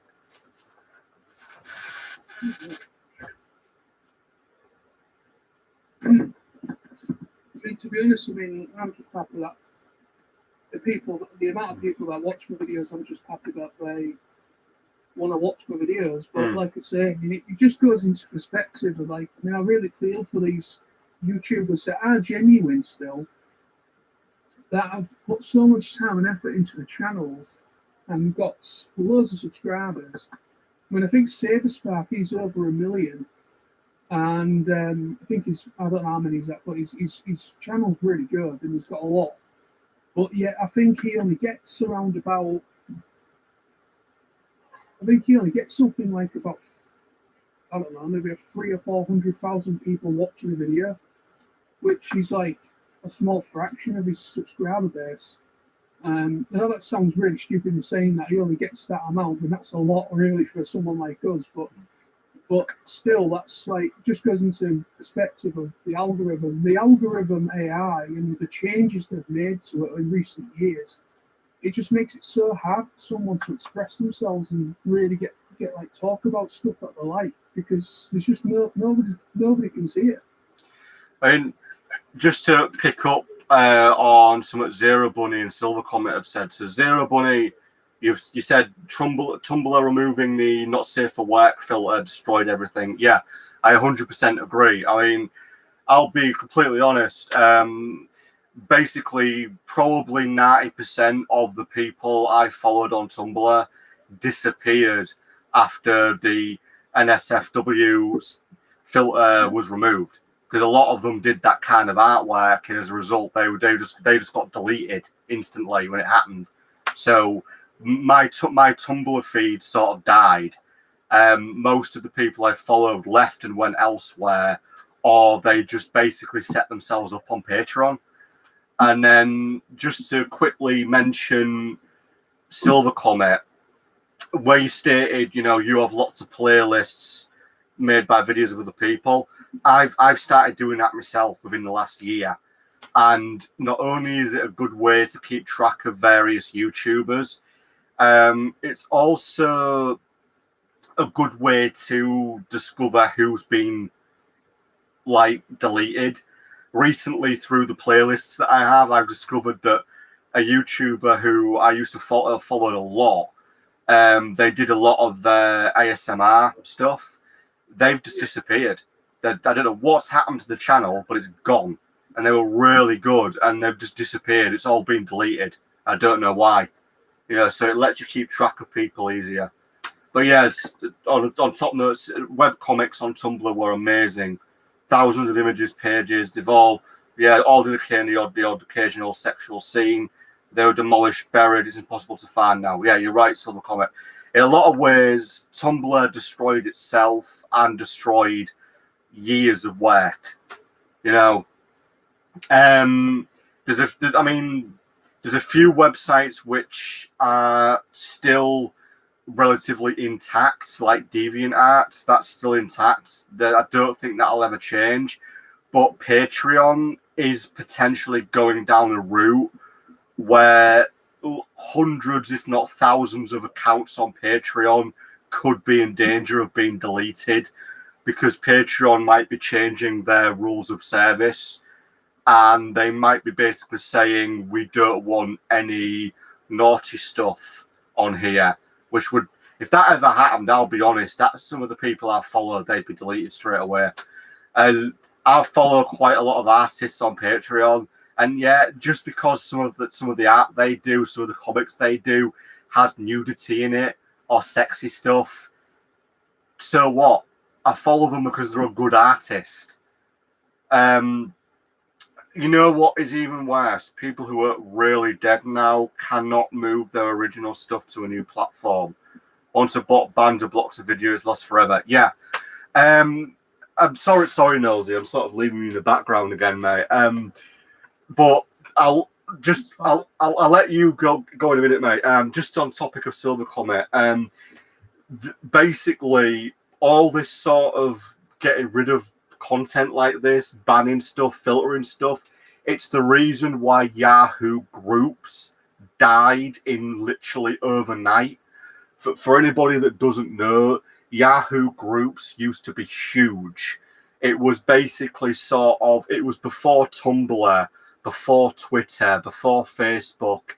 It was sort of the original social media. And there were groups on Yahoo, groups that talked about everything. There was artists, there was writers, there was, topics of discussion. There was just loads of stuff. I mean, I had an account on there, so that's how I know about it. And then one day, Yahoo groups, the administrators and all that, they just decided to just blitz it and delete like 90% of the groups.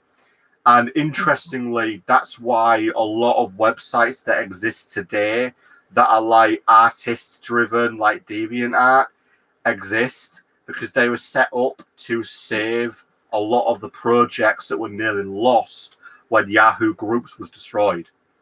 Yeah. And just to mention, so it's only comparable to GeoCities 95 to 99. Yes, I know what you're talking about there, Silver Comet. That is a good point to make. Nosy, you have the floor. Anyway, don't talk Nosy. We don't want you. Just go away. No, go on, mate. Go on. Yeah, I've kind of sung I'm not special anymore. Even though I created this channel. This channel's my baby. And I just thought, as a good friend, I thought I'd give you access. Anyway, yeah, I don't know what more I can really say to what you said. I mean, I don't know much about the Yahoo groups because I never used Yahoo. But yeah, I mean, like I say, I mean, like you were saying about Patreon. If Patreon do change their services, like you're saying they are looking into, I mean, I actually back a couple of people on Patreon. So I mean, obviously they don't do anything bad or anything like that. No naughty stuff to go a naughty boy. But yeah, basically, a lot of people are using Patreon as a way to help them with getting paid for stuff because of the amount of issues YouTube has caused for a lot of people that have a lot of followers. Like, you know, like it even goes into people doing like film reactions, talking about films and such. Certain films, like companies like Warner Brothers and all that, they've been really weird with how if somebody talks about a film that Warner Brothers has done, they've been really going to town with YouTube and like deleting people's personal opinions on a film that's one of theirs, and then they've had to actually result in going on Patreon with the video because it's been taken down on YouTube, so they're going to re-upload it on the Patreon account. But it's kind of like a lot of people have really are using Patreon as a way, as like a safeguard, because of being either the risk of being demonetized, a risk of losing any sort of ad revenue, because ad revenue is a big part of how a lot of YouTubers make their money. All that kind of thing. So Patreon, for a lot of people that are independent, regardless of whatever they do, if they change it, like you're saying they're gonna, it's really gonna cause a massive problem for a lot of people, and they could lose a lot of money. And they probably could it could be so bad that their livelihoods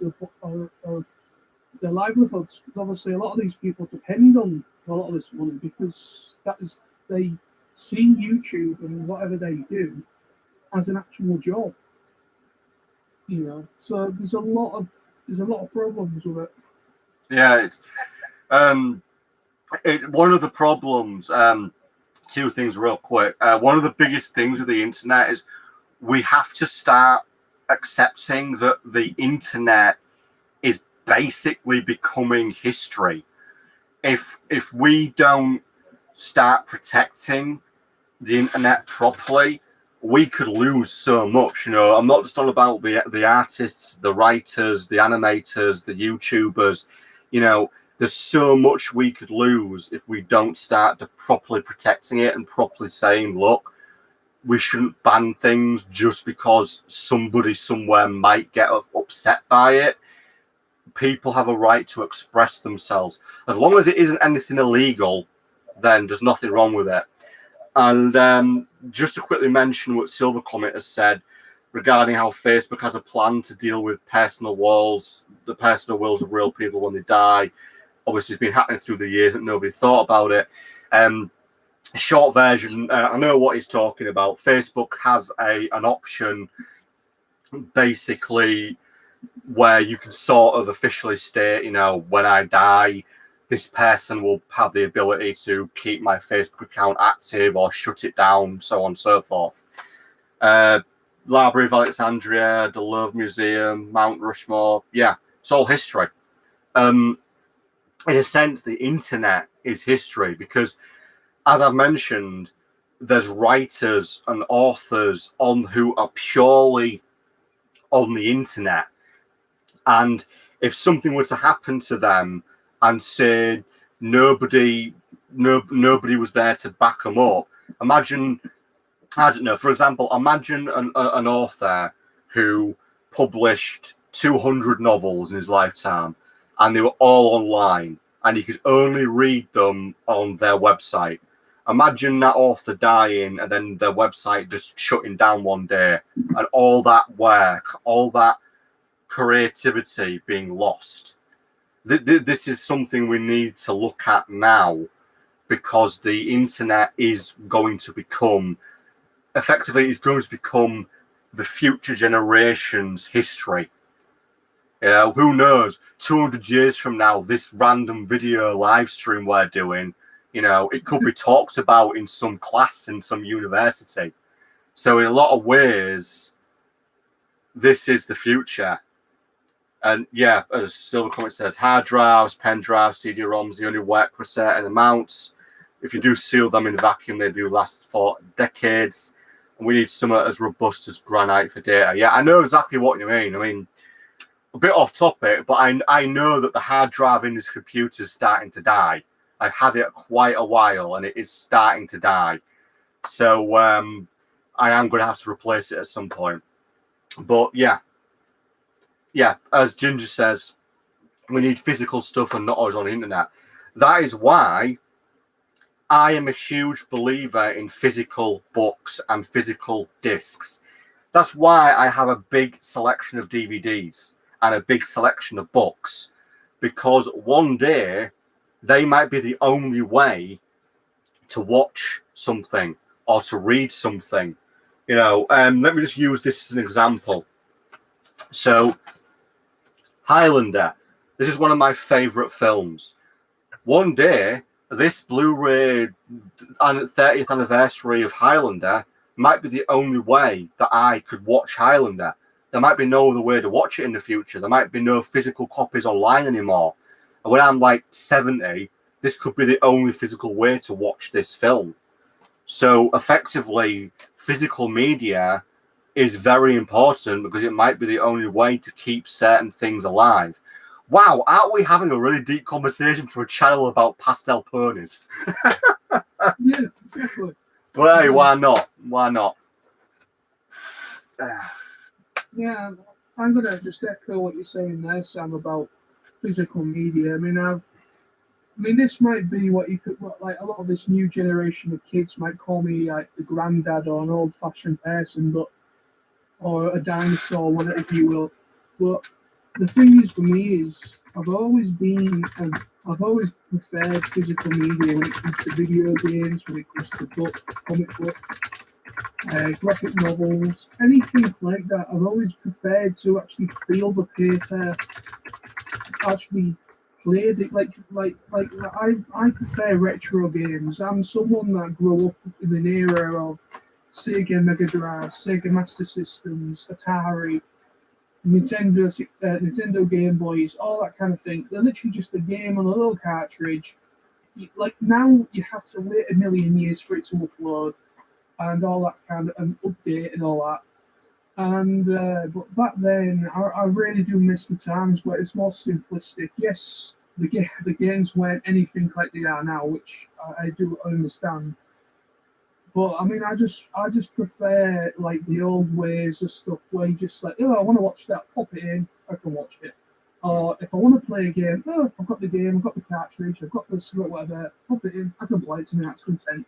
I don't have to worry about this or that and that. You know, those days are unfortunately going and are well behind us now. But I'm always going to be, until things completely change where there's literally no way in hell we can watch stuff physically anymore, like, or actually have anything physical. It's just because the digital realm is fast approaching, everything's either going to be on an SD card or virtual. Hell, what? games are going that way, mate.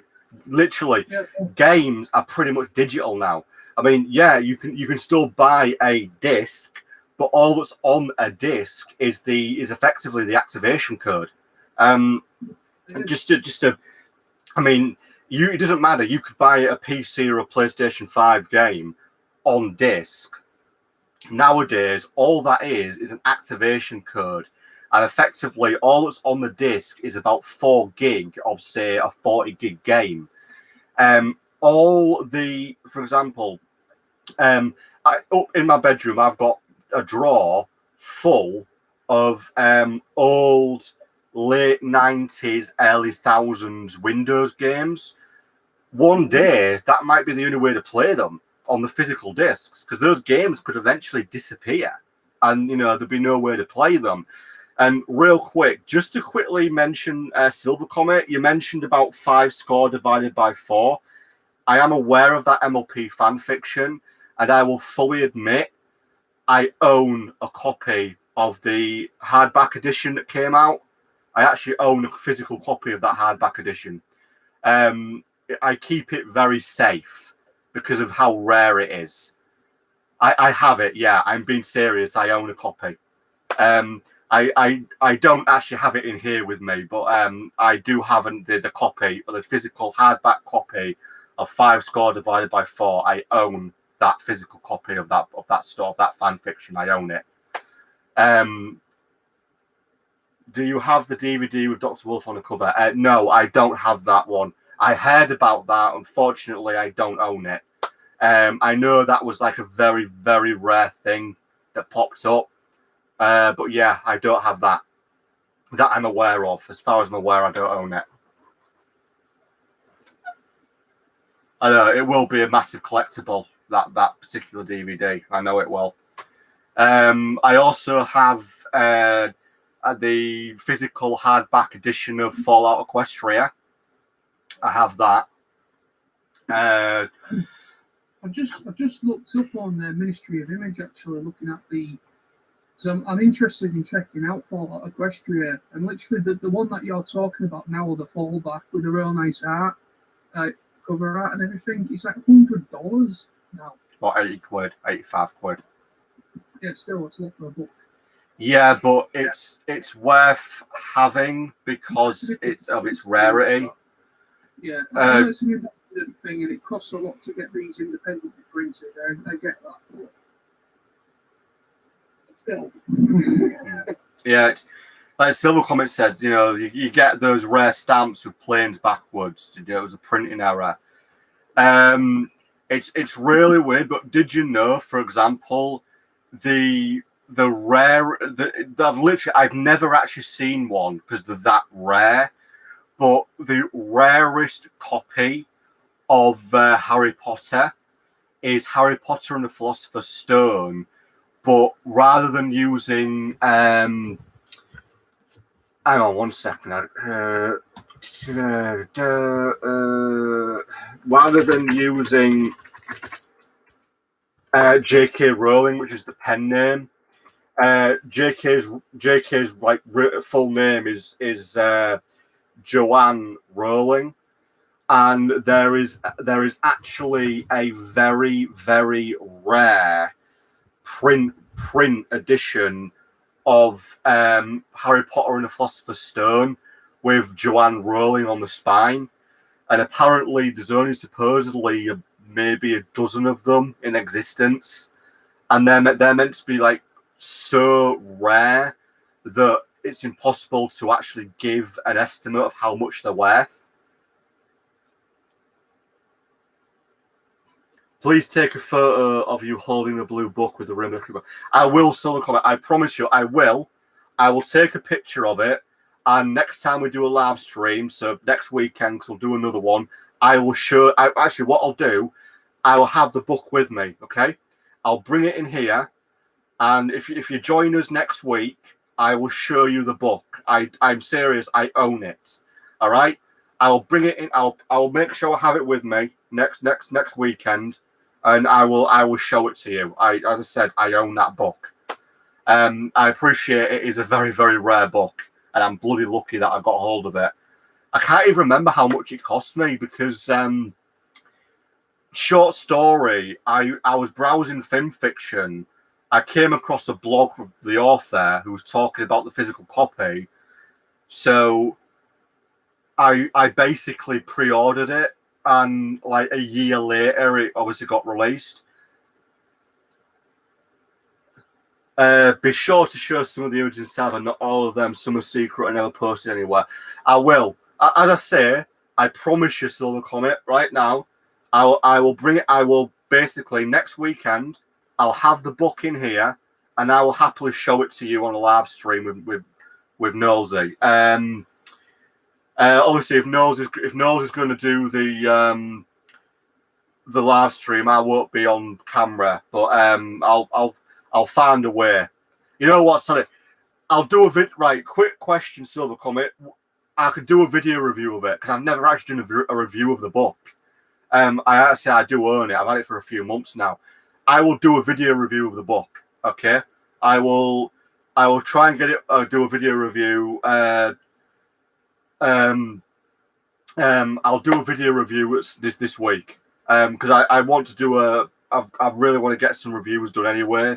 So what I'll do, I'll get the book tomorrow. I will do a review for it tomorrow afternoon because I've got some stuff to do tomorrow morning. But I will do a review tomorrow afternoon for that book, and I will post it up on the channel tomorrow. I promise you. You have my word. I will get the book later tonight because I've got it safe. It's actually very safe. It's basically it's in my bedroom, but it's in a very safe place. It is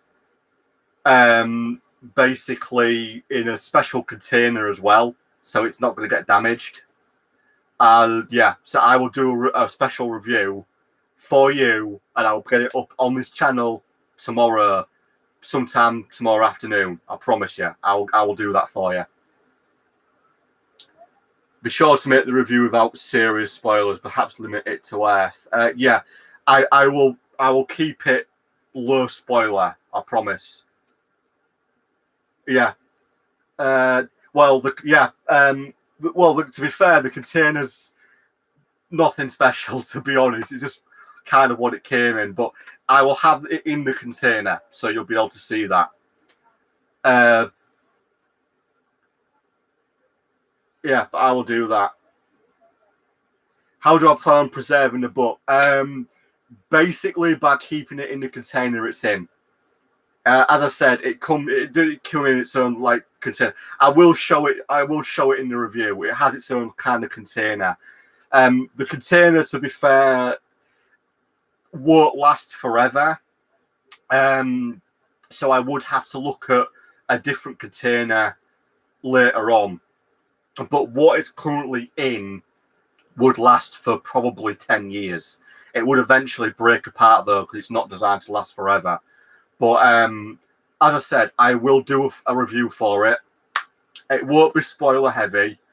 We'll keep it minimal, but I will do a review tomorrow. You have my word. In fact, what I'll do right now, I'm going to set a reminder right now to do it. We will do it tomorrow, and I'll pop a reminder for myself so I don't forget. So tomorrow afternoon, I'll do the review. So tomorrow, and we need to set a reminder.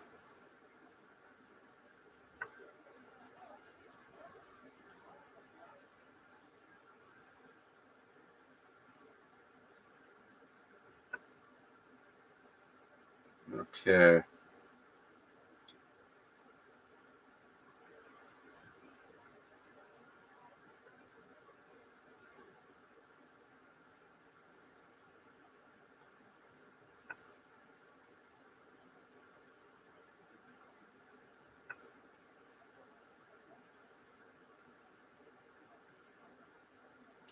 For one sec with you guys, just going to set myself a reminder. Okay, done. Right. So I have a reminder on my phone. I will sort that out tomorrow. You have my word. What about Fallout? To be fair, I will probably likely do a review of the Fallout Fallout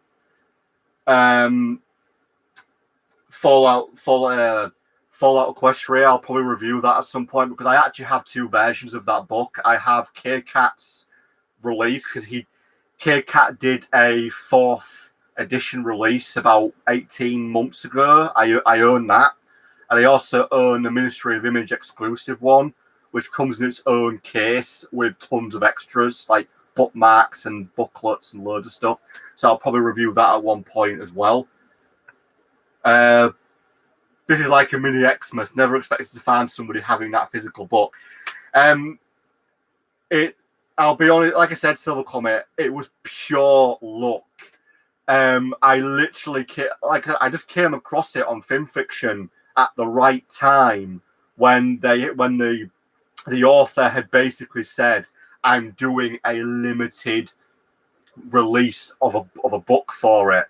And I'm a big fan of FinFiction, and I collect physical books for the fanfics, and it's just a bit of a hobby.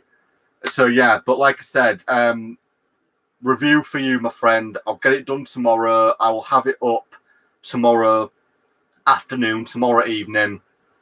You have my word. Reminders on my phone. I will do it. Right. Nosy, back to you. So sorry, but that was a bit of a unexpected thing. I didn't expect that to happen. You still there, mate?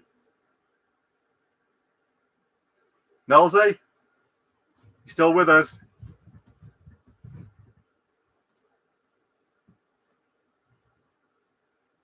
I don't know if he's disappeared. John's disappeared. Damn. Right. Okay. Just give him a minute because I think he said he's having to move. He's basically oh, here he is. He's back. Nosy, you're back. You hear me? Yeah, I can hear you. Yeah, we lost you there for a moment.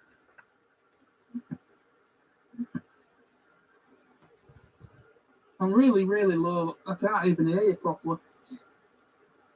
Hang on. Can I do anything with this?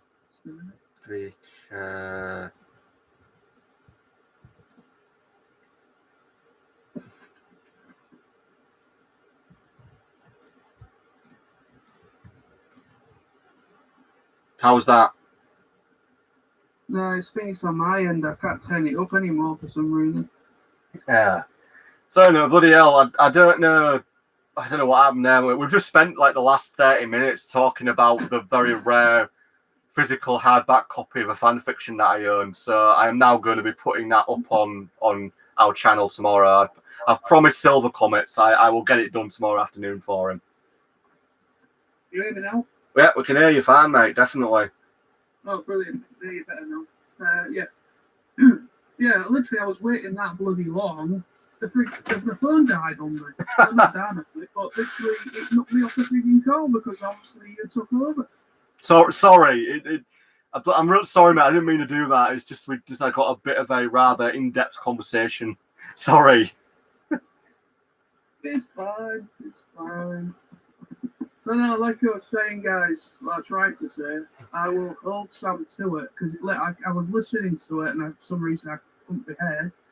So I'm basically like, I could tell it was getting later and later.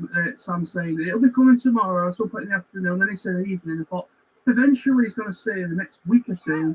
Then he's going to say the next month or two. Then in the next year or two. Yeah, before you know it, there'll be 90-year-old me sat at a webcam. Now, many years ago, I promised Silver Comet I would do this review. Unfortunately, my memory's gone and I can't remember where the book is. So I'm afraid I can't do the review anymore. Instead, I'm just going to take me medicine so the doctor's happy with me.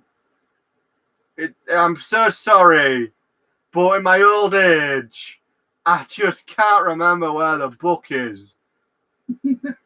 but I do know where it is. Don't worry. It's I know exactly where I put it and where it's nice and safe. So I will get it done for you, Silver Comet. But anyway, Nosy, go on, mate. Talk, discuss. Your go. Go. I don't know what I'm going to say now. But yeah, I mean, like I say, I was just looking at. Cause I do want to check out Fallout Equestria for sure, but it's just trying to find a copy of it. I mean, I don't want a fancy copy like what you've got, but I want to get one at least physical so I can give it a read because I'm interested in it. Like I say, I mean, I just literally found the one that you got where it's got like the nice fancy cover. It was like $100. And then they've got like another one which is called, is it like New Horizons or something? Yeah, I actually want to get hold of that because that sort of ties into the original story. It's written by someone else though, but I do want to get New Horizons. It's just so expensive though to get hold of. Yeah, I've literally just found that on Ministry of Healing. It's got 3 parts at the moment, and it's just like a standard black cover. But they're like $50 each. Yeah, at some point I want to get Pink Eyes because that's another Fallout Equestria story. I don't have that yet. The Fallout Equestria that they actually have on here is not the version I have. The version I have is basically the Ministry of Image exclusive collector's set. The version that they're currently selling, it's a standard version. I'll be honest, you will not the version I own, you will not find anymore because it was very limited. So again, that's another really rare thing that I own that's MLP fanfic inspired.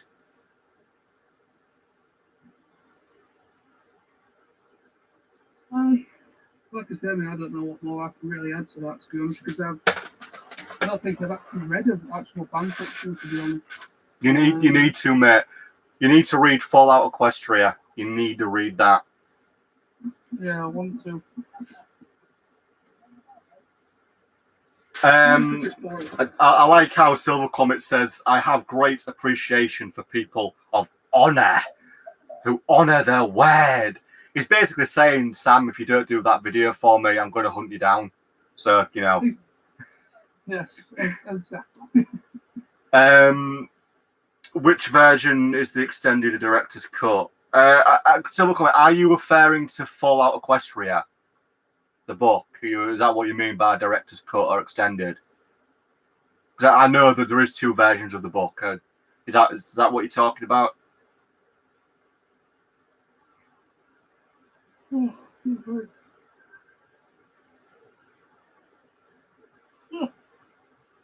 Not that one. Okay.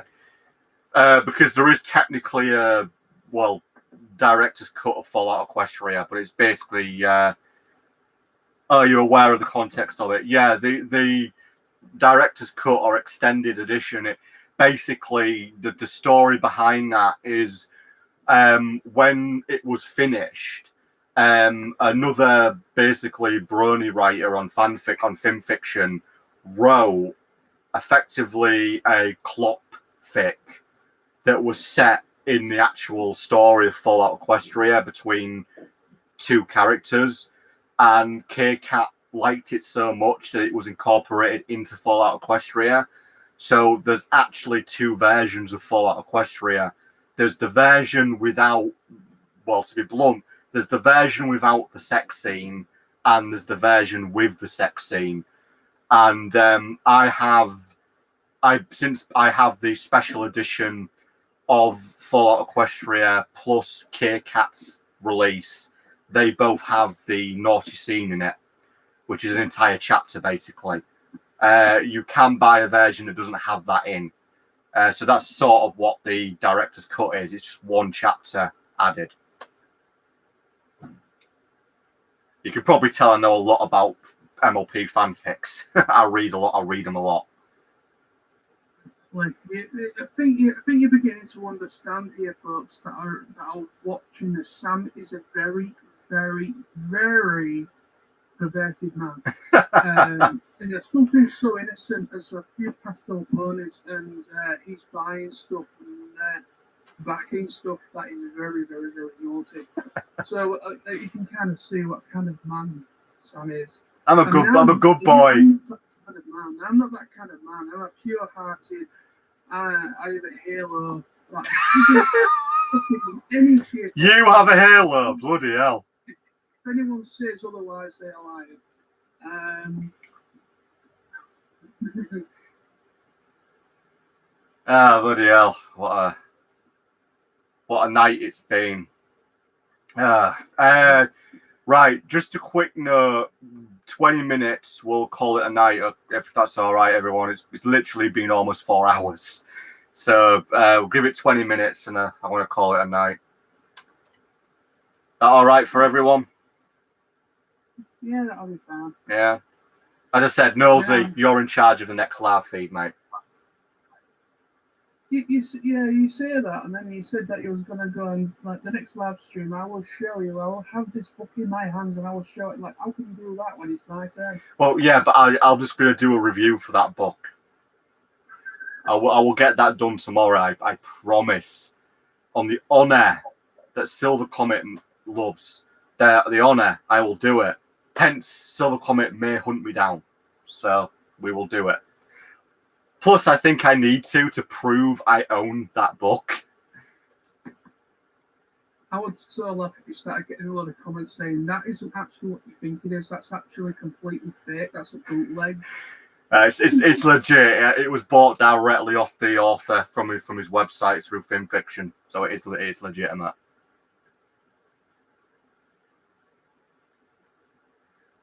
Cool. Pony Preservation Project, a thing for the next stream. Yes, I like that idea. Nosy, take a note. That's something we should do.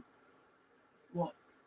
Pony Preservation Project. We could talk about projects and things and like preserving things. That'd actually be something worth talking about.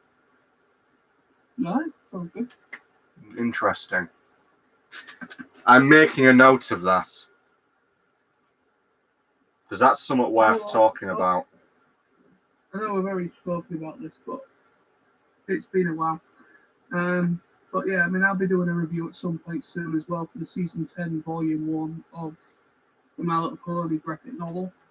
So I'll be doing that, well, once I've read it, obviously. I mean, at the moment, I'm currently reading a manga called Planetes, Volume 1. I've just ordered Volume 2 of the Omnibus as well. So once I've finished all that, or probably once, I don't know. Because the thing is, there's not many, it's not the biggest of graphic novels. It's actually not that long. It's only about 40 pages or so, I think, maybe a bit more, maybe 40 or 50 pages. So, but yeah, so I'll be doing a review on that at some point as well, within the next week or so. Good to know. But at the rate that we read stuff, it probably might be in the next year. But no, I mean, it looks cool. I mean, I've had a little flick through it already, and I love the art style of it. You know, the art is a little bit different to what we come to know from the... Because obviously this is the first time I've actually got anything comic book-wise for MLP G4. I actually do want to get the actual series stuff that actually, you know, the actual comic books as well for it. It's just the only reason why I've got this Season 10 is obviously it's like actually what Season 10 would have been if it still got, if they did a Season 10. It's kind of like, you actually kind of, obviously you actually see Tempest Shadow and a few other characters and everything come back as well. So it kind of is like a proper bow out for characters that didn't really get much screen time in the finale. So, but yeah, I'm looking forward to it. Looking forward to checking it out.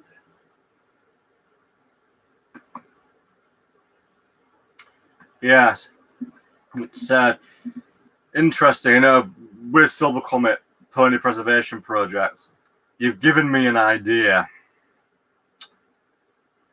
A very interesting idea. Bearing in mind, this is the next stream's mine. Oh, no. That's fine. It's your stream, mate. It's your stream. No. What I mean is that you're going to have to fill me in what the hell are you on about here. I will let you know. I'll let you know. I need to do a bit of thinking, but I will let you know in a few days. Just got an idea. I'll find out already on the day of it happening, and I've got some rattle my bloody brain around what the hell we're talking about.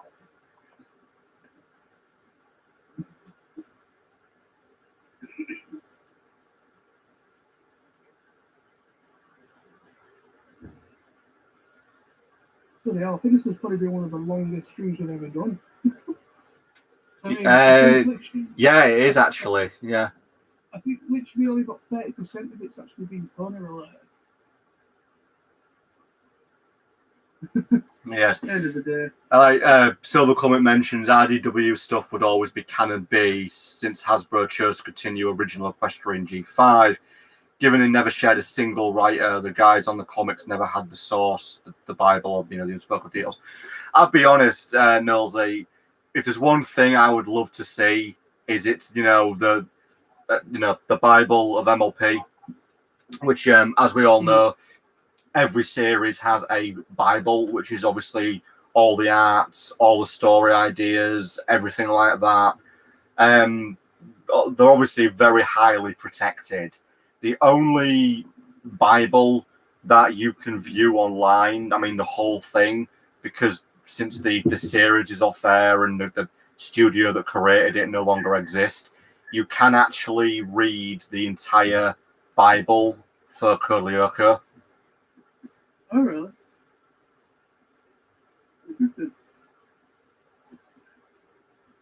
And Zero Bunny says, this stream inspired me to read more MLP fanfics. Excellent, Zero Bunny. Really, you need to... there's so many good ones. As I've said, if you Sunset Shimmer, the best one that I've read is called The Long Road to Friendship. I highly recommend that. I also recommend the Savage Sky series and obviously Fallout Equestria. And also Tales of the Moon and Tales of the Sun. Recommend them. Silver Comet, what was leaked from DHX is only about an eighth of the whole archive stuff. Yeah, no doubt about that. It was inaccessible even for the animators, given how it was stored. Yeah, it's like anything. That kind of stuff is very rarely do people see the whole thing. It's very rare. It's sort of like the Transformers Bible. That's said to contain information on everything from like the origins to the end of the Cybertronian species. So effectively, that Bible will have information on seasons that haven't even been made yet. This is why I like doing these live streams, guys. It's the fun. We end up talking about such a broad spectrum.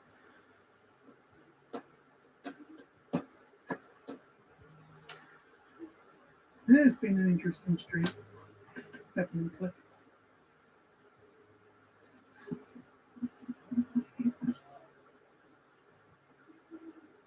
By the time I finish this, I'll literally be setting off for bringing work in about 3 hours. Thanks for that, Sam. Buddy, I didn't know you were at work, mate. So, Scatterbrain, the new name of the Decode Halifax company at Vancouver's everything sealed in hopes that a giant like MGM, Amazon, or Disney buys everything. Yeah, that seems about right. That actually does seem about right, really, for this day and age.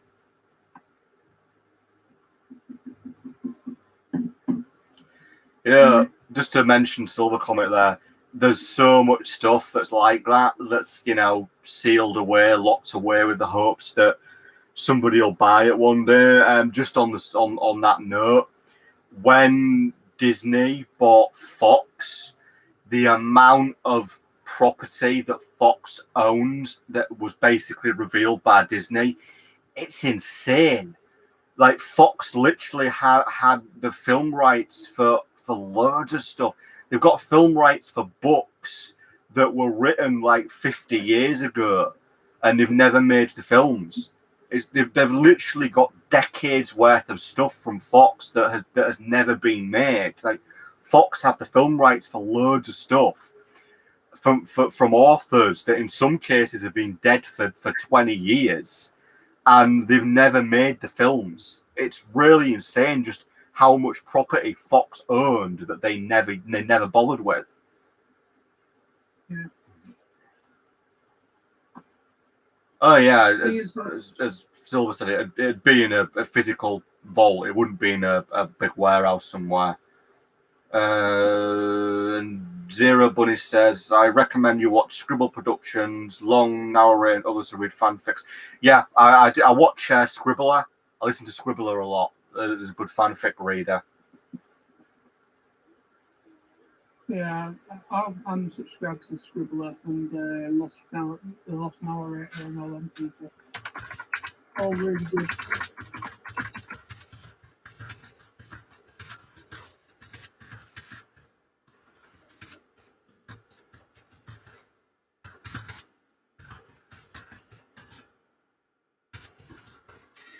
Just on the side note, guys, Fallout Equestria, I have a very special video planned for Fallout Equestria. Let's just say I know something you all probably don't know, so I'm going to cover that in a video very soon. Let's just say you may all be very surprised to learn this little thing.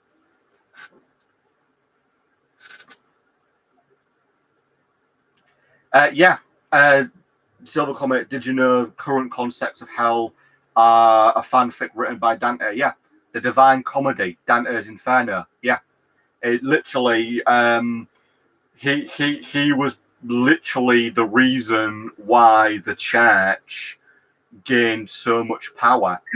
Because until Dante's Inferno, Divine Comedy was written, there was no real concept of hell. And then when he wrote the Divine Comedy with the whole 9 levels of hell, boom. The church used that to basically gain power. But yeah, exactly what you said there. It's a fanfic. Probably the most important thing ever written historically.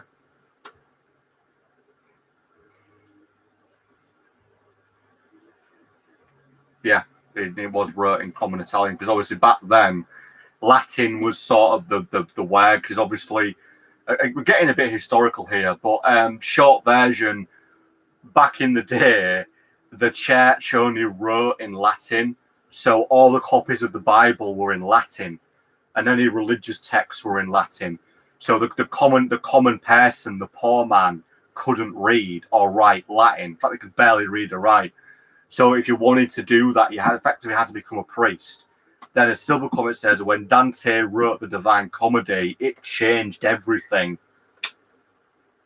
Wow. Well, who would have thought we'd have a historical talk on bronies?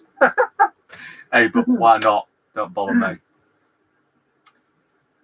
Wait for mine next week. Mine's going to be so much better. I don't. Hey, mate, you've got a week. Just think of stuff if you want. Write stuff down, Or let it spontaneously grow like it has tonight.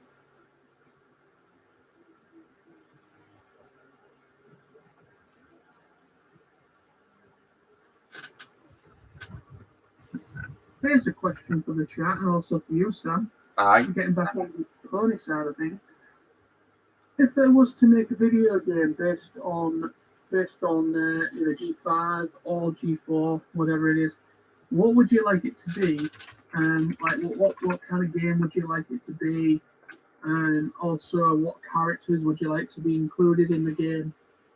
So, Sam, what do you think? I take it you're on about an MLP game, yeah? Obviously. Right. I would love.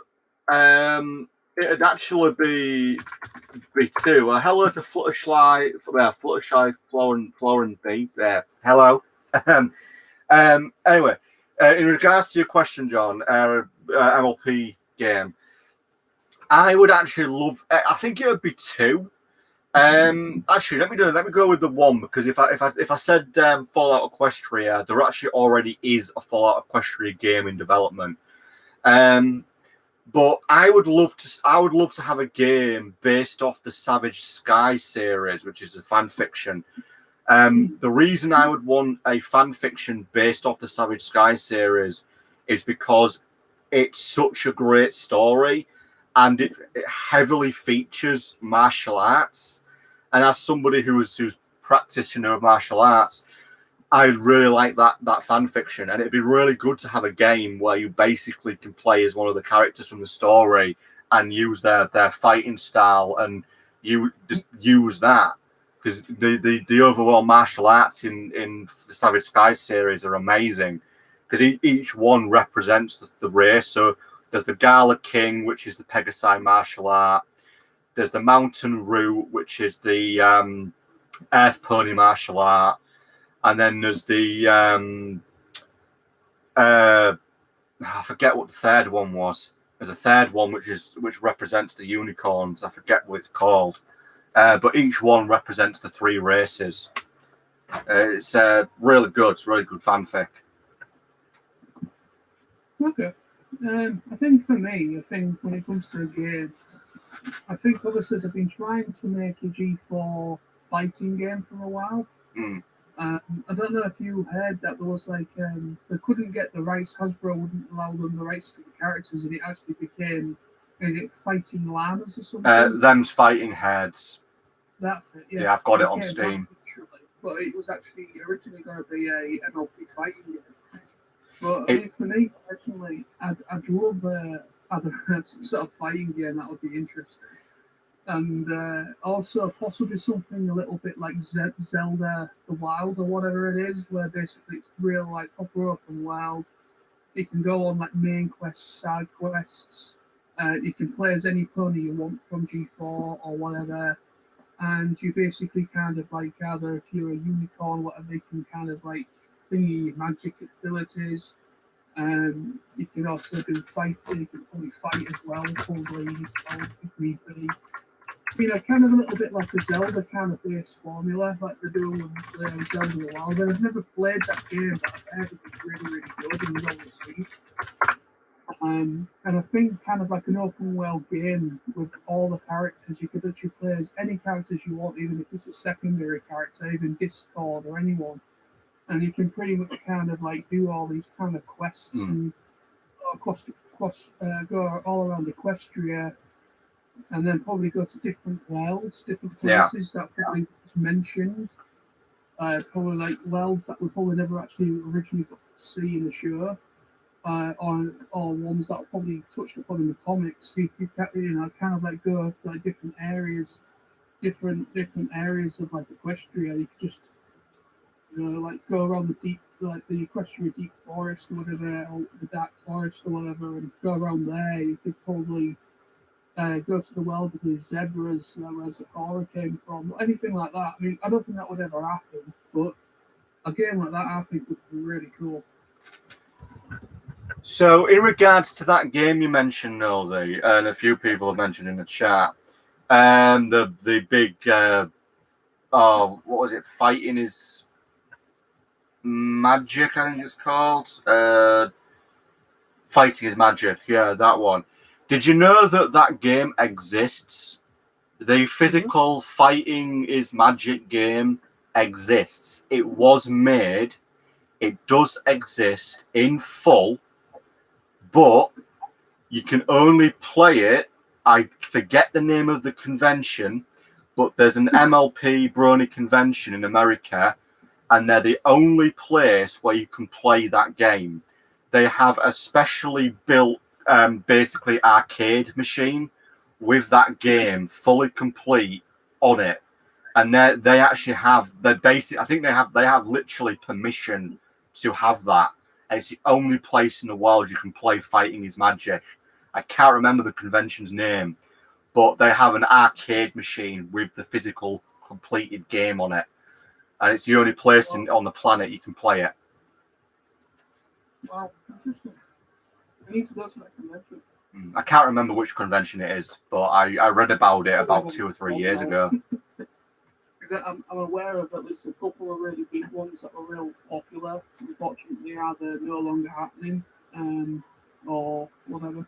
I hope not, because if that con that I'm thinking of disappeared, then potentially we could lose that game forever, and that's a really important piece of Baroni history. Yeah, it is. Yeah, basically, as Silver Comet says, a specialist arcade with special license. Yeah, that's basically, as I say, it's what it is, and it would be worth millions. Yeah. You know what? You've got me thinking. Let me just see if I can find it, because I read about it about 2 years ago.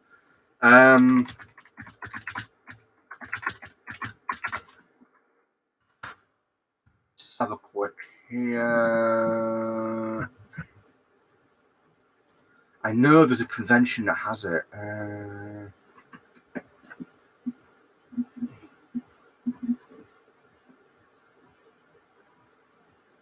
Just to let everybody know, guys, 5 more minutes, I think we'll be giving it an end to the stream for tonight. Or eventually we'll finish it with this morning. Just a heads up.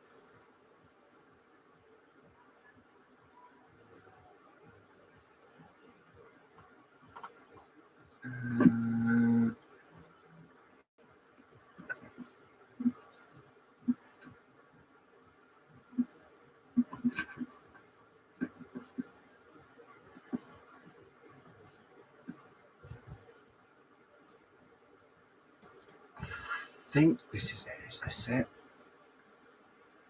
Yes. It's called Canterlot Gardens. Oh, okay. It's known as the Canterlot Gardens Convention. Basically, it's basically all obviously MLP inspired. That's the convention that basically owns the rights to the physical arcade machine that has that game on it, and that's the only place you can play it.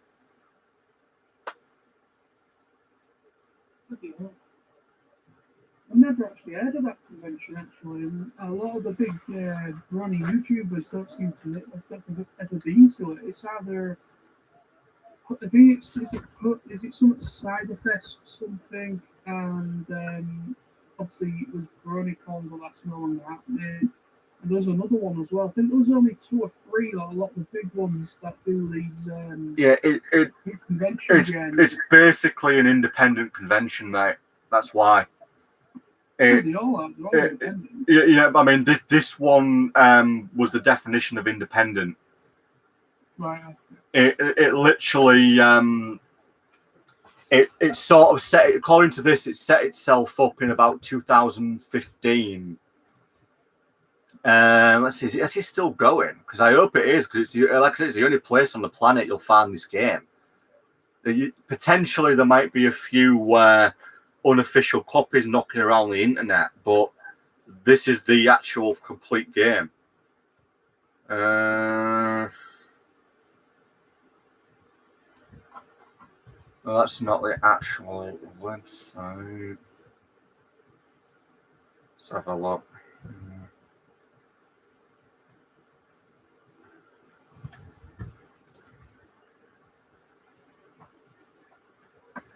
Not sure. The last thing on the Facebook page, at least the last update, was a couple of years ago. As far as I'm aware, they were definitely active in 2014. I don't know. I mean, last I heard, they had a physical copy of that game. Yeah, I said, as Silver Comet says, the most successful MP conventions are built from the heart and pockets of individuals that are not expecting a return on the investment. Yeah. I mean, it's possible that this Canterlot Gardens Con doesn't exist anymore, or if it does, they're looking at starting it up again in another year or 2 after everything settles down. But as far as I'm aware, it's the only convention that has a license that allows them to have a physical arcade machine with that game on. So, you know, if you ever get to go to Canterlot Gardens Convention, you're in for a treat. It's the only place you'll play that game. Is it for that? Does this convention usually have guests, like actual like voice actors and such? or is it one of these where it's more for like a community one? Probably. Like Silver Comet says, I have suspicions there's a time traveler giving advice to producers of BronyCon because it literally stopped precisely 1 year before the pandemic. I mean, yeah, that's true. That is true, actually. It did stop literally almost a year to the day, I think, that it all kicked off. So, yeah. Yeah, there has been some odd stuff happen in the last few years. Let's just put it that way. I mean, I am a bit skeptical of people who claim to be time travelers, because there's a lot of people that claim to be time travelers on YouTube. But there have been people who, let's just say, have provided evidence that's been very close to the truth, or they've known things that have later on been true. But yeah, it's a fair point to make. Right. Anyway, so, bloody hell, it's been 4 hours, so I want to call it an end to the night. But thank you to every single person for coming on tonight. Yeah, obscure stuff like how friendship is witchcraft is basically what happened after. Yeah, that is a fair point. But thank you to everybody for this fantastic live stream conversation. We will be doing another one next week. Nosy will be in charge of that one. No doubt we'll have fun conversations. Silver Comet, I will promise you I will get that video done tomorrow for the book. I will do it. As I said, I've got another video planned as well for a lot of Equestria stuff. But I will do the video for your Silver Comet tomorrow. You have my word. I will get it done tomorrow afternoon. So anyway, thank you again. It's been real great. I've had a load of fun. It's been great to talk to you all. Stay safe. Stay happy. And I will see you all next. Well, you'll see Nosy next week. I'll be in the background. But bro hoof to you all. Have a good evening or morning. Bye-bye. See you all. Thank you very much for watching. Viewer Bronies UK signing off. Bye-bye all.